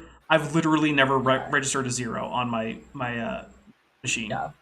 Never. All right, here we go. Now, dinosaurs died out 65. No, I shouldn't say that. I have registered zero on a neutron detector. That's because neutron radiation is super rare. In fact, it's actually more unusual to register a positive number, which I've also done. That's terrifying. Well, it was one blip. I heard one neutron over the course of like a 30-minute survey. Okay. By the way, can you back this up a little bit? Because I think he said some stuff about carbon-14 dating that's wrong. And I want to get him to explain carbon-14 dating to me. One of the things that we find in dinosaur bones also is carbon-14. Now, carbon-14, they say, only lasts 50,000 years. Now, dinosaurs died out 65 million years ago. Well, if you look at the bones, they all contain C14. So it's not technically true to say that carbon-14 only lasts 50,000 years because of half-lives. But we'll take a quick drink for that, and then you go on with what you were going to go for. Yeah. carbon-14, so carbon-14 is only detectable out to 50 to 60,000 years. Detectable versus existing is very different, right? So no matter what type of decay thing, radioactive decay thing we're looking for, we can generally only measure it up to 10 half-lives. So the total amount of the original starting material is cut in half 10 times. And after that, we as human engineers, right, have not made an instrument sensitive enough to find the 11th half-life, right? To find it after it's gone through 10 half-lives. Carbon-14 has a half-life of between 5,000 and 6,000 years. So somewhere between 50 and 60,000 years is the limit of our detector. That does not mean it goes to zero. So, but our measurements are only accurate. We will only use them for dating purposes out to 50 or 60,000 years. Now, Maddie, are you aware that our other Matt that we talk about sometimes has said that things should be all gone after 2 half-lives, because after 1 half-life, half of it is gone, and after the second half-life, the other half is gone. Honey, does he not know what a limit is? Are you kidding me? He's a former breatharian. You think he knows what a mathematical limit is? No. Probably not. But has he never cut something, folded a piece of paper in half, and then folded it in half again? He probably has. He just probably has never figured out how to make that connection. How much of the paper is left uncooked, Matthew? None. It just disappears. It just disappears? Because Nephilim Free ate it. Oh, well, okay. In case you guys don't know, famously, Nephilim Free has been recorded on video by himself, I might add, eating paper. For a comedic purpose, or just cause? He was apparently trying to somehow imply that this was a caricature of evolutionists and their acceptance of scientific papers as evidence or something. It didn't make a whole lot of sense. But then again, it's Nephilim Free. Nothing makes a whole lot of sense. Well, okay, nothing except the potential abuse of a disabled woman makes much sense. That actually makes way too much sense. That's unfortunate. Yeah. That means they died within the past 50. So David Lass says, the NB says, does that mean that no isotope actually dies? So eventually, there's a probability that the last bit of whatever the isotope is that's in a sample will have decayed, right? So if you had, if you could count individual atoms of carbon-14, eventually, after many, many, many, many half-lives, you would get to the point where, the last one would eventually decay. But how long that would take is not deterministic. It's always probabilistic. So after, no matter how many half-lives you have, if you knew the actual exact starting number, you could calculate the likelihood of one remaining atom after a certain amount of time, but that likelihood would never reach zero. However, in reality, it would eventually, the last one would decay away. But we're talking an extremely long time. Much longer than we could reasonably count for. Oh, and Chris McDaniel for $2 sends a Godzilla emoji, said we take a drink. Ooh. A good analogy to wrap your head around, half-lives versus when will the last atom decay, right, is imagine that you have a box and it's full of 1,000,000 pennies, okay? And you shake up that box and, flip it over, and you remove all of the pennies that landed on heads, right? You should remove about half of them. Mm-hmm. But then 1 half-life has now passed, right? And then we do this again and again and again and again, right? And we know that based off of laws of probability, every time we shake it up and remove all the heads, we're going to remove about half of what is in the box. Yeah. Right now, after that first time, did we remove exactly 500,000, or maybe did we remove 600,000 or 459,000? Actually, I recently did some math based on this, and while the exact half number is the most likely outcome, it is far, far below, even 50% of the. It's a vanishingly small amount. It just happens to be the most likely out of all the equally vanishingly small amounts. So you're actually the standard deviation is going to be somewhere around 400 to 600,000 ish is what you're going to end up removing. Yeah. And so we know we're doing this every time, and at some point you're gonna have 1 penny, or maybe 2 pennies. You're gonna have a very few number of pennies left in this box, and hey, if you shake it up and this 1 penny is stubborn and you roll tails 5 times in a row, right? I can tell you play D&D because you said roll instead of it lands. Oh, I did say flip. Listen. No, it's okay. I'm not complaining. That's just what was within reach. Anywho. Anyway, so you can imagine that last penny could linger for many half-lives, because we're down to when does the last penny happen to land on heads. Right. And it's an equal probability every time you flip it. Mm-hmm. Right? So same thing if we're thinking about the last atom. Right. But eventually... it's the same principle. Eventually it will. Right, but how long is that going to take? Meh? Alright, here we go. 1,000 years. Notice what the Bible says here. It says, "Behold now Behemoth, which I made..." I think that counts as a whiplash. I'm taking a drink for whiplash. Yeah. This is out of order. Because earlier he was saying there's dinosaurs in the Bible, and I said, show me where. And then we started talking about carbon-14, and now we're going to... He's going to talk about Behemoth that's mentioned in... Is this Leviticus? Job. Hey, fun fact. Job is considered to be one of the earliest works of fiction. Mm-hmm. And I think that's cool. And it might be one of the oldest books in the Bible, but, you'd have to ask a biblical scholar about that. I just remember my high school Bible teacher telling me that one time. Okay, Vishanti is complaining about Matt's pronunciation of Behemoth, and Behemoth. Look, expecting Matt to get some Hebrew word right is just, come on, man. That's just never going to happen.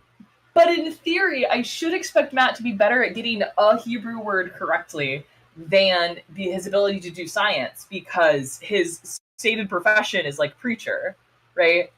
Well, okay, so that's one of the interesting things. When he's in the past been told that he was a preacher, he's been like, no. I'm not like a pastor or anything, but I do sometimes preach at my church. So I'm actually not sure if he would call that his profession. Although now that he's moved to Dinosaur Adventureland, I don't know what else he does. God, I really... Here's the real question. Okay, so I don't know if you guys know this, but AIG every once in a while likes to picture Hebrew texts, sometimes even Torah scrolls, in their material. But they're almost always upside down. And here's the reason. Because they don't know Hebrew, and they expect text to be left justified. Hebrew text is right justified. I know that. But if you flip it upside down, suddenly it's left justified. We're gonna put this in a poll. Okay, here's the question. Could Matt Powell tell if Hebrew text is upside down or not? Yes or no? I'm pretty sure he couldn't. But maybe I'm just being mean. We're going to keep going with some Matt Powell, though. With man. So, theistic evolutionists. So now you need to go ahead and show that Behemoth is unambiguously a dinosaur. Then, on top of that, you need to then go ahead and show that it's a dinosaur that verifiably was alive at the same time as Job, and not just based on discoveries of fossils in the ancient world, because we know fossils were discovered in the ancient world. Then on top of all of that, you then have to overcome the fact that late surviving dinosaurs in no way is a problem for evolution. And you probably, just going to throw this out there, need to be able to give me a date for Job. Well, I mean, it would certainly be after humans arrive. True. But my point is that, Job doesn't fall neatly into, the histories. No, right, it does not. Of the Old Testament. Because, again, it's a work of fiction, so it's not referencing, when this guy was king here, this story happens. You get in, other parts, and, the more history parts of the Old Testament. So, also, how do you know that Job the story of Job isn't like. How do you know from just the Bible that the story of Job did not happen before Adam and Eve, right? Or before Noah, you know? Before Noah, maybe. I would say there's good reason to say that if you're taking the Bible literally, it wouldn't happen before Adam and Eve. Yeah. But how do you know? Yeah, like, so how do you know that, my guy? But anyway, there's a lot of problems here. So, but yeah, demonstrating that Behemoth is in fact a dinosaur and not, I don't know, a hippo. So or actually, a giraffe. Shanti's asking a good question about Behemoth, which is why is he at putting a TH sound like a theta at the end? And I'm trying to see if I can figure out which verse that's in Job. I don't know. Because Behemoth is Job. Sorry, is Leviathan in Job though too? Yes, although Leviathan is also elsewhere. Oh, okay. So it's Job 40:15 is where it comes in.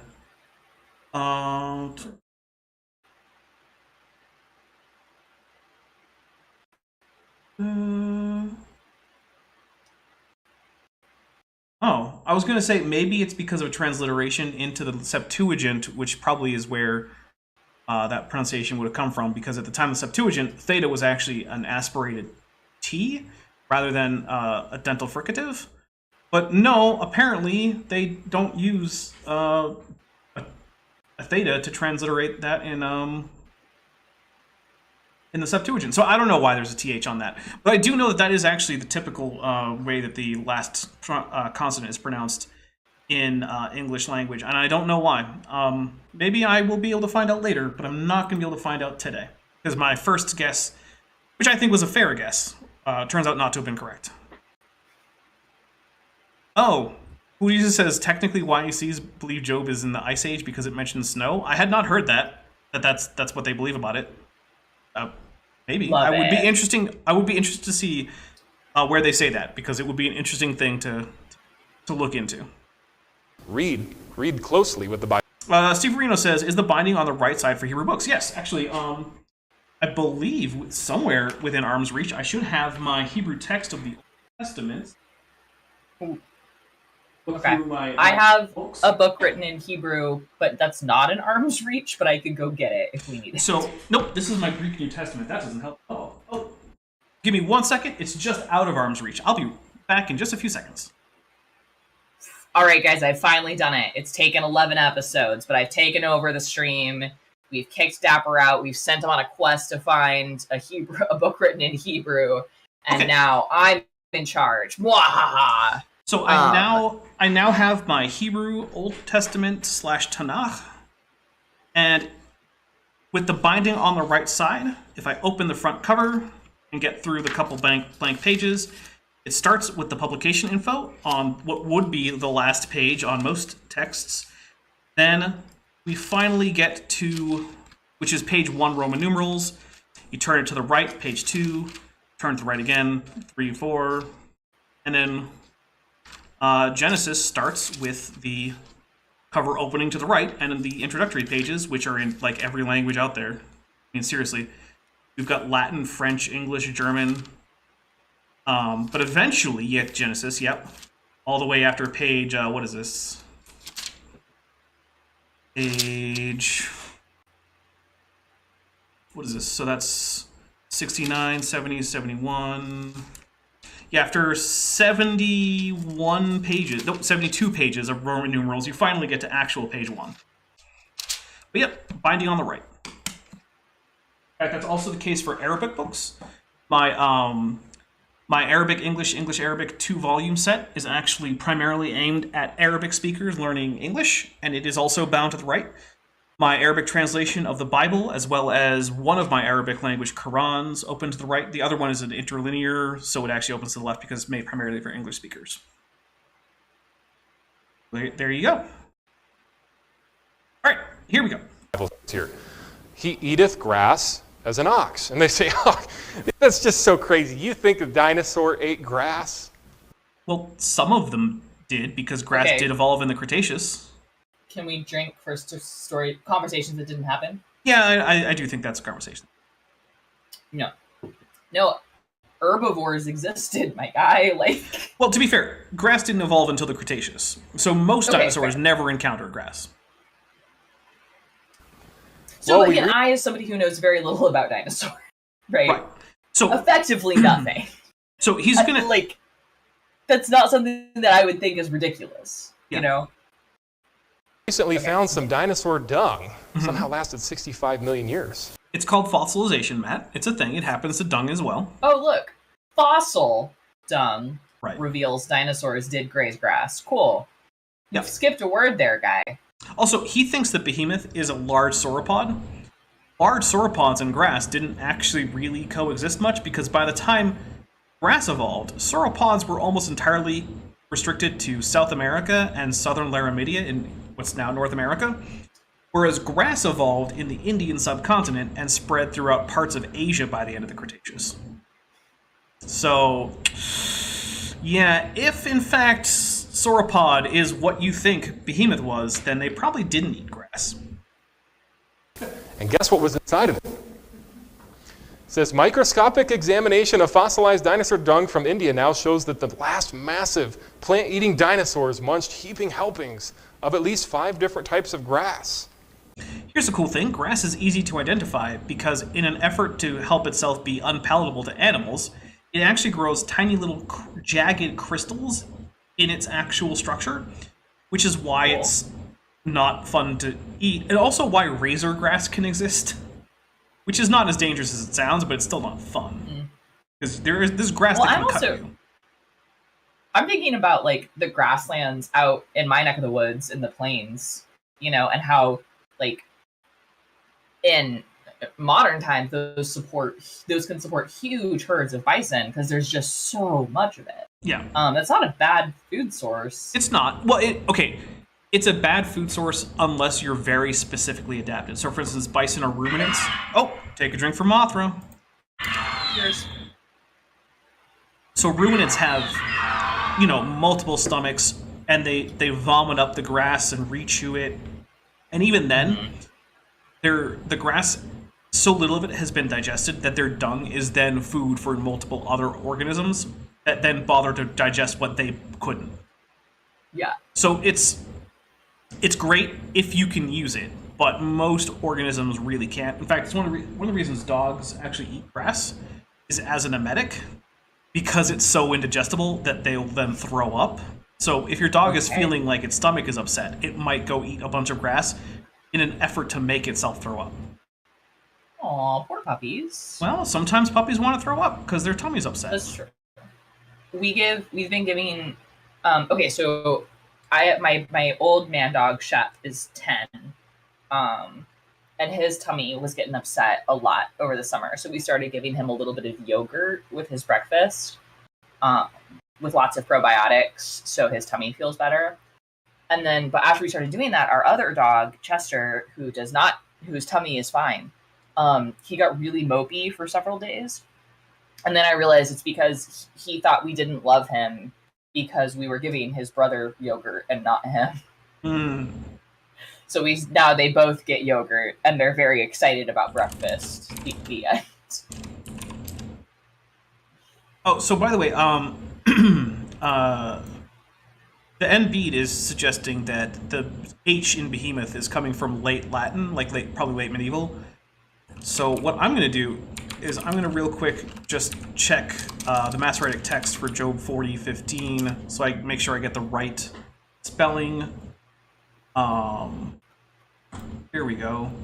Math online should be good enough.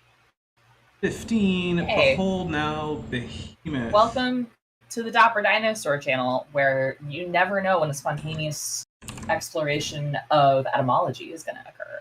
Well, yeah. Okay, so we've got the Tav there. So if I remember correctly, Tav is in fact from the sequence that originally would have been emphatic. So on with, yeah, okay. So I'm double checking whether or not Tav is the emphatic, because one of the problems with Hebrew is that Hebrew, being a Semitic language, started out with a sequence of what are called emphatic or dark consonants, but the Proto-Semitic realization of dark consonants is kind of questionable. Sometimes they're recovered as pharyngalized, sometimes they're recovered as retroflex, sometimes they're actually recovered as like non-pulmonic in some way. And often they're indicated in transliterations into other languages, including sometimes Latin, by adding an H onto something, because H is just one of those letters. It's sort of like the all-purpose digraph letter. So if tav is in fact the emphatic, which NB is just verifying for me that it is the emphatic, that makes sense as to why in late medieval Latin they would put an H on the end of it. So that explains it.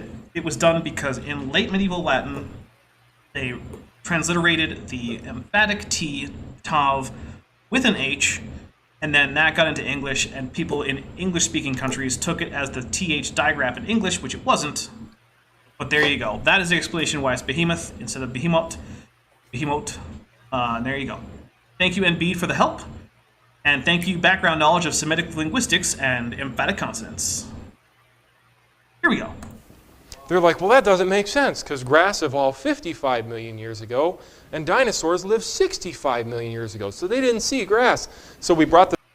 Okay, so when grass evolved, it did get pushed back in the last few years as a result of discoveries in Asia. And so, yes, the end of the dinosaur era, it coincided with the beginning of grass. Go ahead. Sorry. Okay, so this is probably a dumb question, but when we say the dinosaurs died out 65 million years ago, that's referring to like the mass extinction event caused by the crater, yeah, right? That's the KPG extinction event. Is 66 million years ago, but it's been 65 for decades, and that update was only recent. Okay, but we know that not every single dinosaur died out in that event. Yes, at least 4 groups of dinosaurs made it through, all of which happened to be birds. Okay. Well, never mind, because what I was about to say is like, so there's no problem of dinosaurs eating grass 10 million years later, right? Well, 10 million years later, most dinosaurs were no longer in the grass-eating business. Most of them were in the seed, fruit, or meat-eating business. Oh, okay. Yeah. Because birds are the ones who survived, and there are very few birds that eat grass.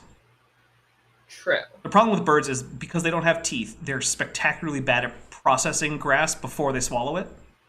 True. So it's very hard for a bird to evolve to sufficiently gain nutrition from grass. They're probably precluded from that. Okay, but is what he said true that grass evolved 55 million years ago, or that was a previous even earlier? That was a previous estimate because that was the earliest grass had been found. But in the last now we decade found or grass so, earlier. Right. So all that does is say, okay, well, grass looks like it's about like 60 million years old or something like that. Cool. Okay. Mm-hmm. So, oh my gosh, we got new information and updated previously held theories. Yep. Cool. Love it. By the way, there's now a thunderstorm, so if my power goes out, sorry about that. I love thunderstorms. We could use one right now. We really need the rain. Thunderstorms are cool, but the daily thunderstorms have been getting a little old. That's fair. By the way, my actual sitting senator from my state, Senator Langford, recently said that because they had passed a super restriction abortion bill, therefore God let it rain the next week. That's a thing he said out loud in an interview. I'm going to take a big old drink. It doesn't trigger for it, but I need a drink for that. Then again, I guess this is the register to vote team. Register to vote and then vote. Let's do that. Remember that time that Pat Robertson blamed Hurricane Katrina on the gays? Uh-huh. Fun times. All right, here we go. Yeah. It's up to them, and they had to change it. The scientific community, the creationists. Imagine that. The scientific community changed their conclusions when new data came in.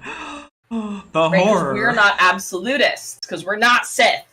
We're going to take a drink for Matt Powell's incredulity that the scientific establishment might change their mind when new data comes in, even though he says they're dogmatic. You got to pick a lane there, Matt. Brought it up to them, and they had to change it. So now they're saying, well, grass must have evolved somewhere else. No, somewhere else, but whatever. Yeah. He moveth his tail like a cedar. Okay, so his tail isn't as large as a cedar, or it isn't shaped like a cedar. It moves like a cedar. And fun thing about Middle Eastern cedars, unlike North American cedars, is they're kind of like wispy, bendy kind of trees. They kind of swish around a lot. You know, like the tails of large herbivores today in Africa, and at the time in areas in the Levant, like, you know, elephants and hippos. Because one of the things is, many of the animals you now think of as African animals used to exist in the Middle East. Now, theistic evolutionists, they always say, well, let's compromise.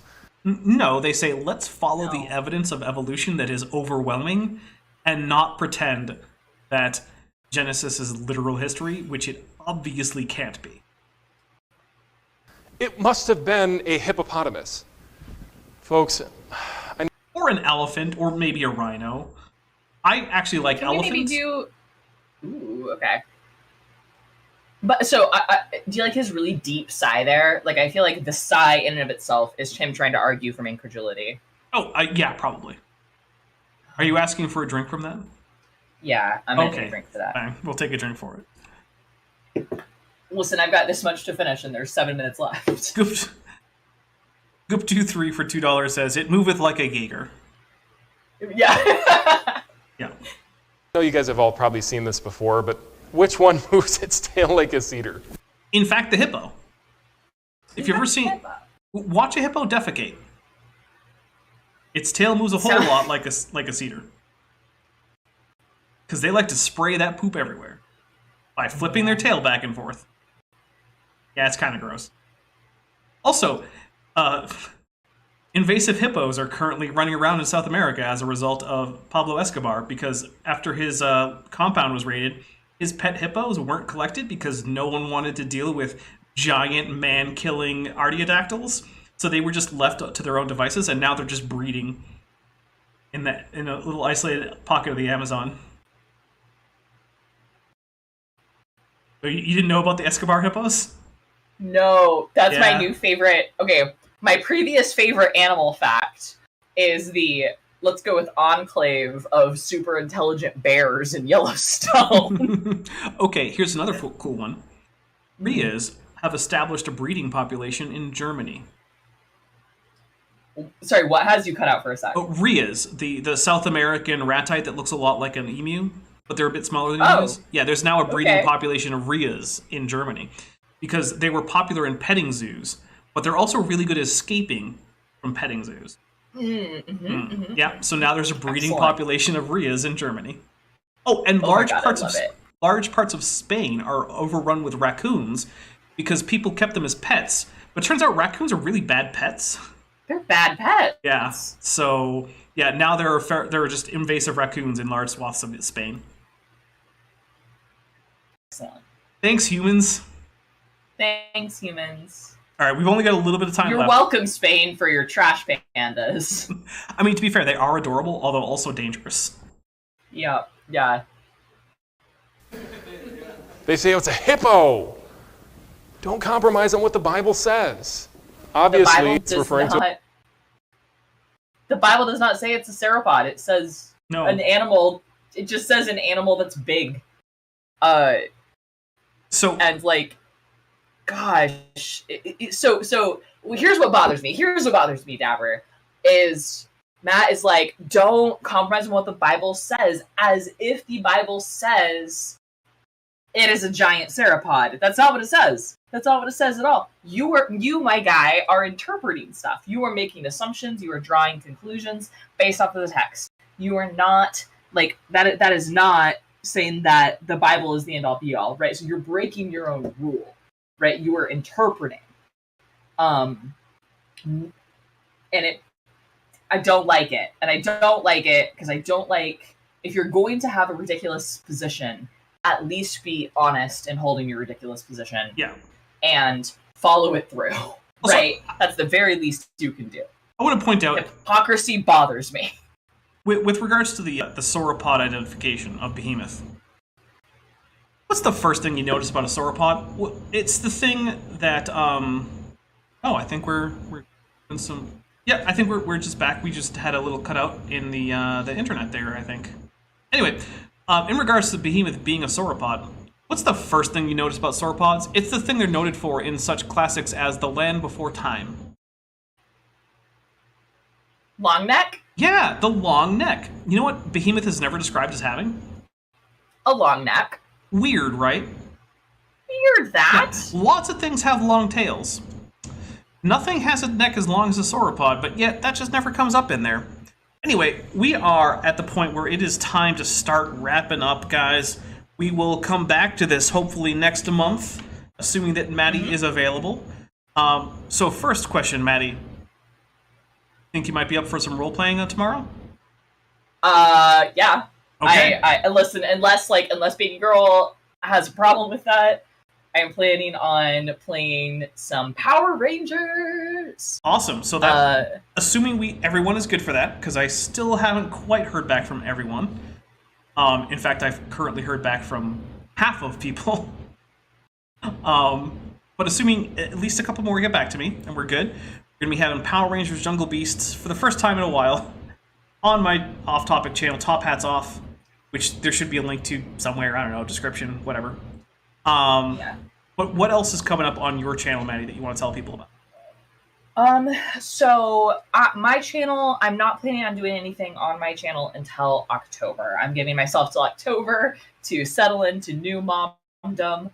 And then we'll just see what happens after that. I would love to get back to doing at least weekly live streams, and hopefully getting back to my Weather 101 series. Your channel has a more generous maternity leave policy than mine does.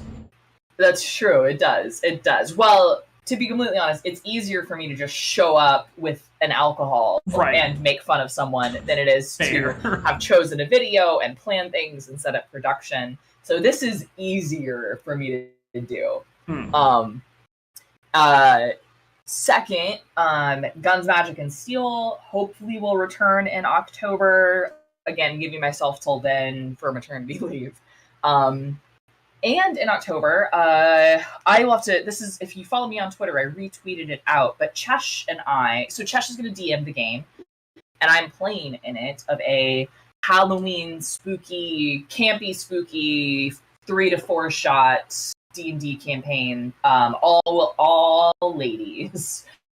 So I'm really excited about that.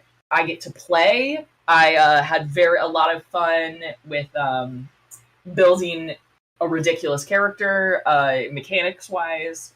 So hopefully I get to play some D&D a good amount. And then you should be able to get to see me on my science, talk about science on the channel here pretty soon.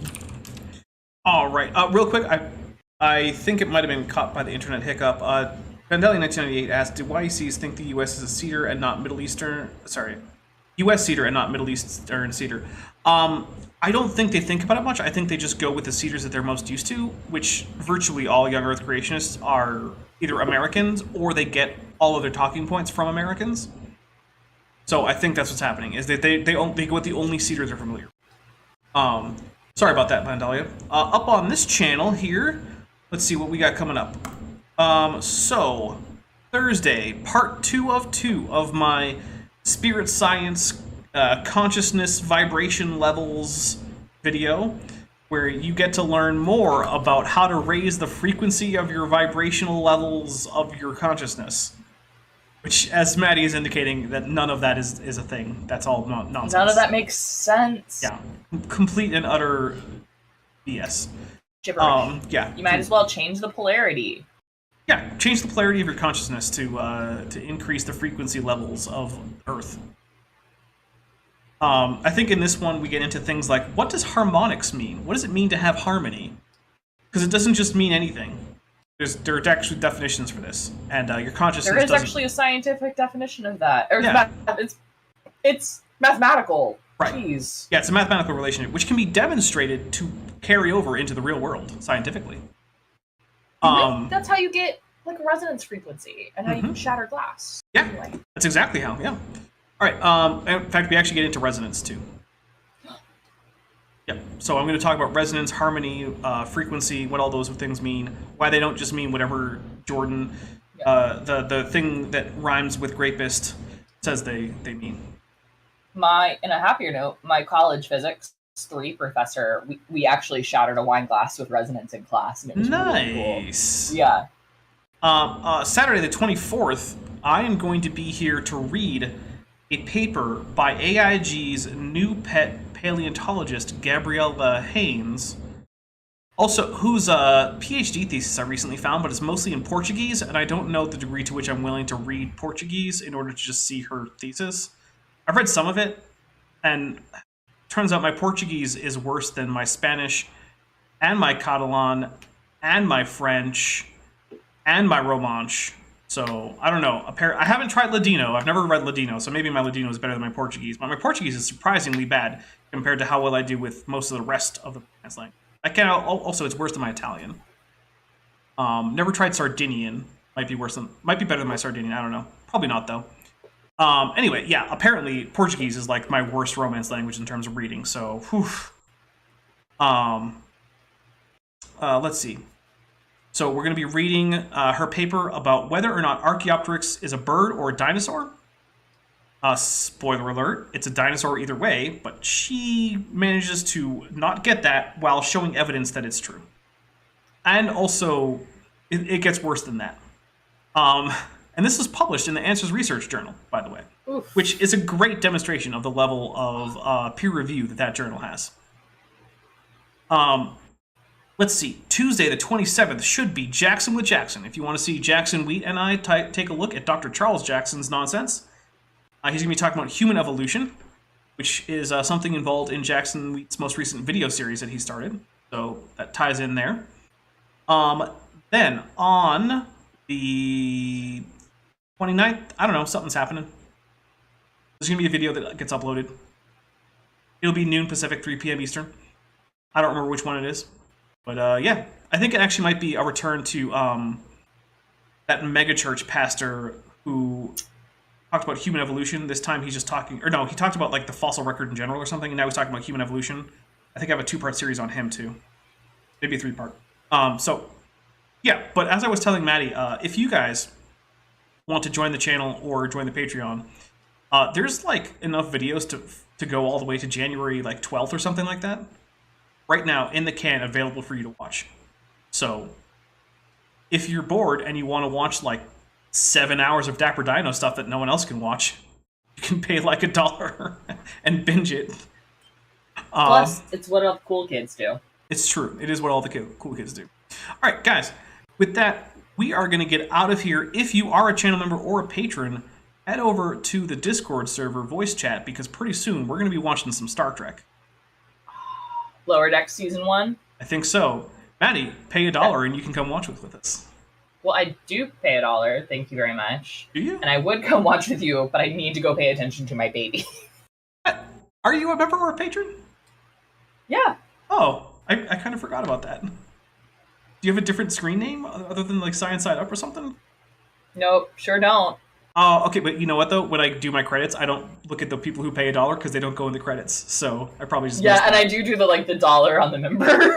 Fair enough then. All right, guys. Later, everybody.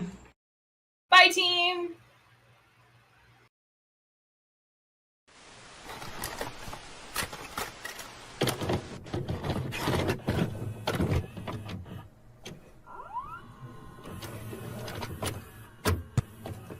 Thanks for watching, but before you go, I just want to say a special thank you to my channel members and my patrons, especially those pledging $20 or above. Bob Knob, Work in Progress, Benthoven, Denny5252, Ian Chen, Landon Knoll, Mabbity Babbity, McSpooks, Sphincter of Doom, The Venerable Veed, and Patrick Dennis. As you probably know, YouTube is a very volatile platform, and from month to month my income on the channel can swing wildly. The people you see on screen are directly supporting so that I don't have to worry too much about that, and the channel can keep going as it is, and perhaps even improving. If you'd like to join this team, there are links below to join the channel or in the description to join the Patreon. The Patreon starts as low as $1 a month, and the channel memberships start as low as $1.99 a month. On Patreon, you can even get a discount for pledging annually. If you do decide to pledge, you'll get access to an exclusive Discord server just for channel supporters, as well as early access to all of my pre-recorded videos, often up to 2 months in advance. Higher tiers will unlock even better perks. Now, if the annual or monthly pledge isn't right for you, but you still want to support the channel, there is a merch store down in the description, as well as an Amazon wishlist, just for me. And if financial support isn't something you can or want to do, then if you still want to help out the channel, please just like and share these videos and make sure you comment on them. It really helps the channel out. Thanks again for watching.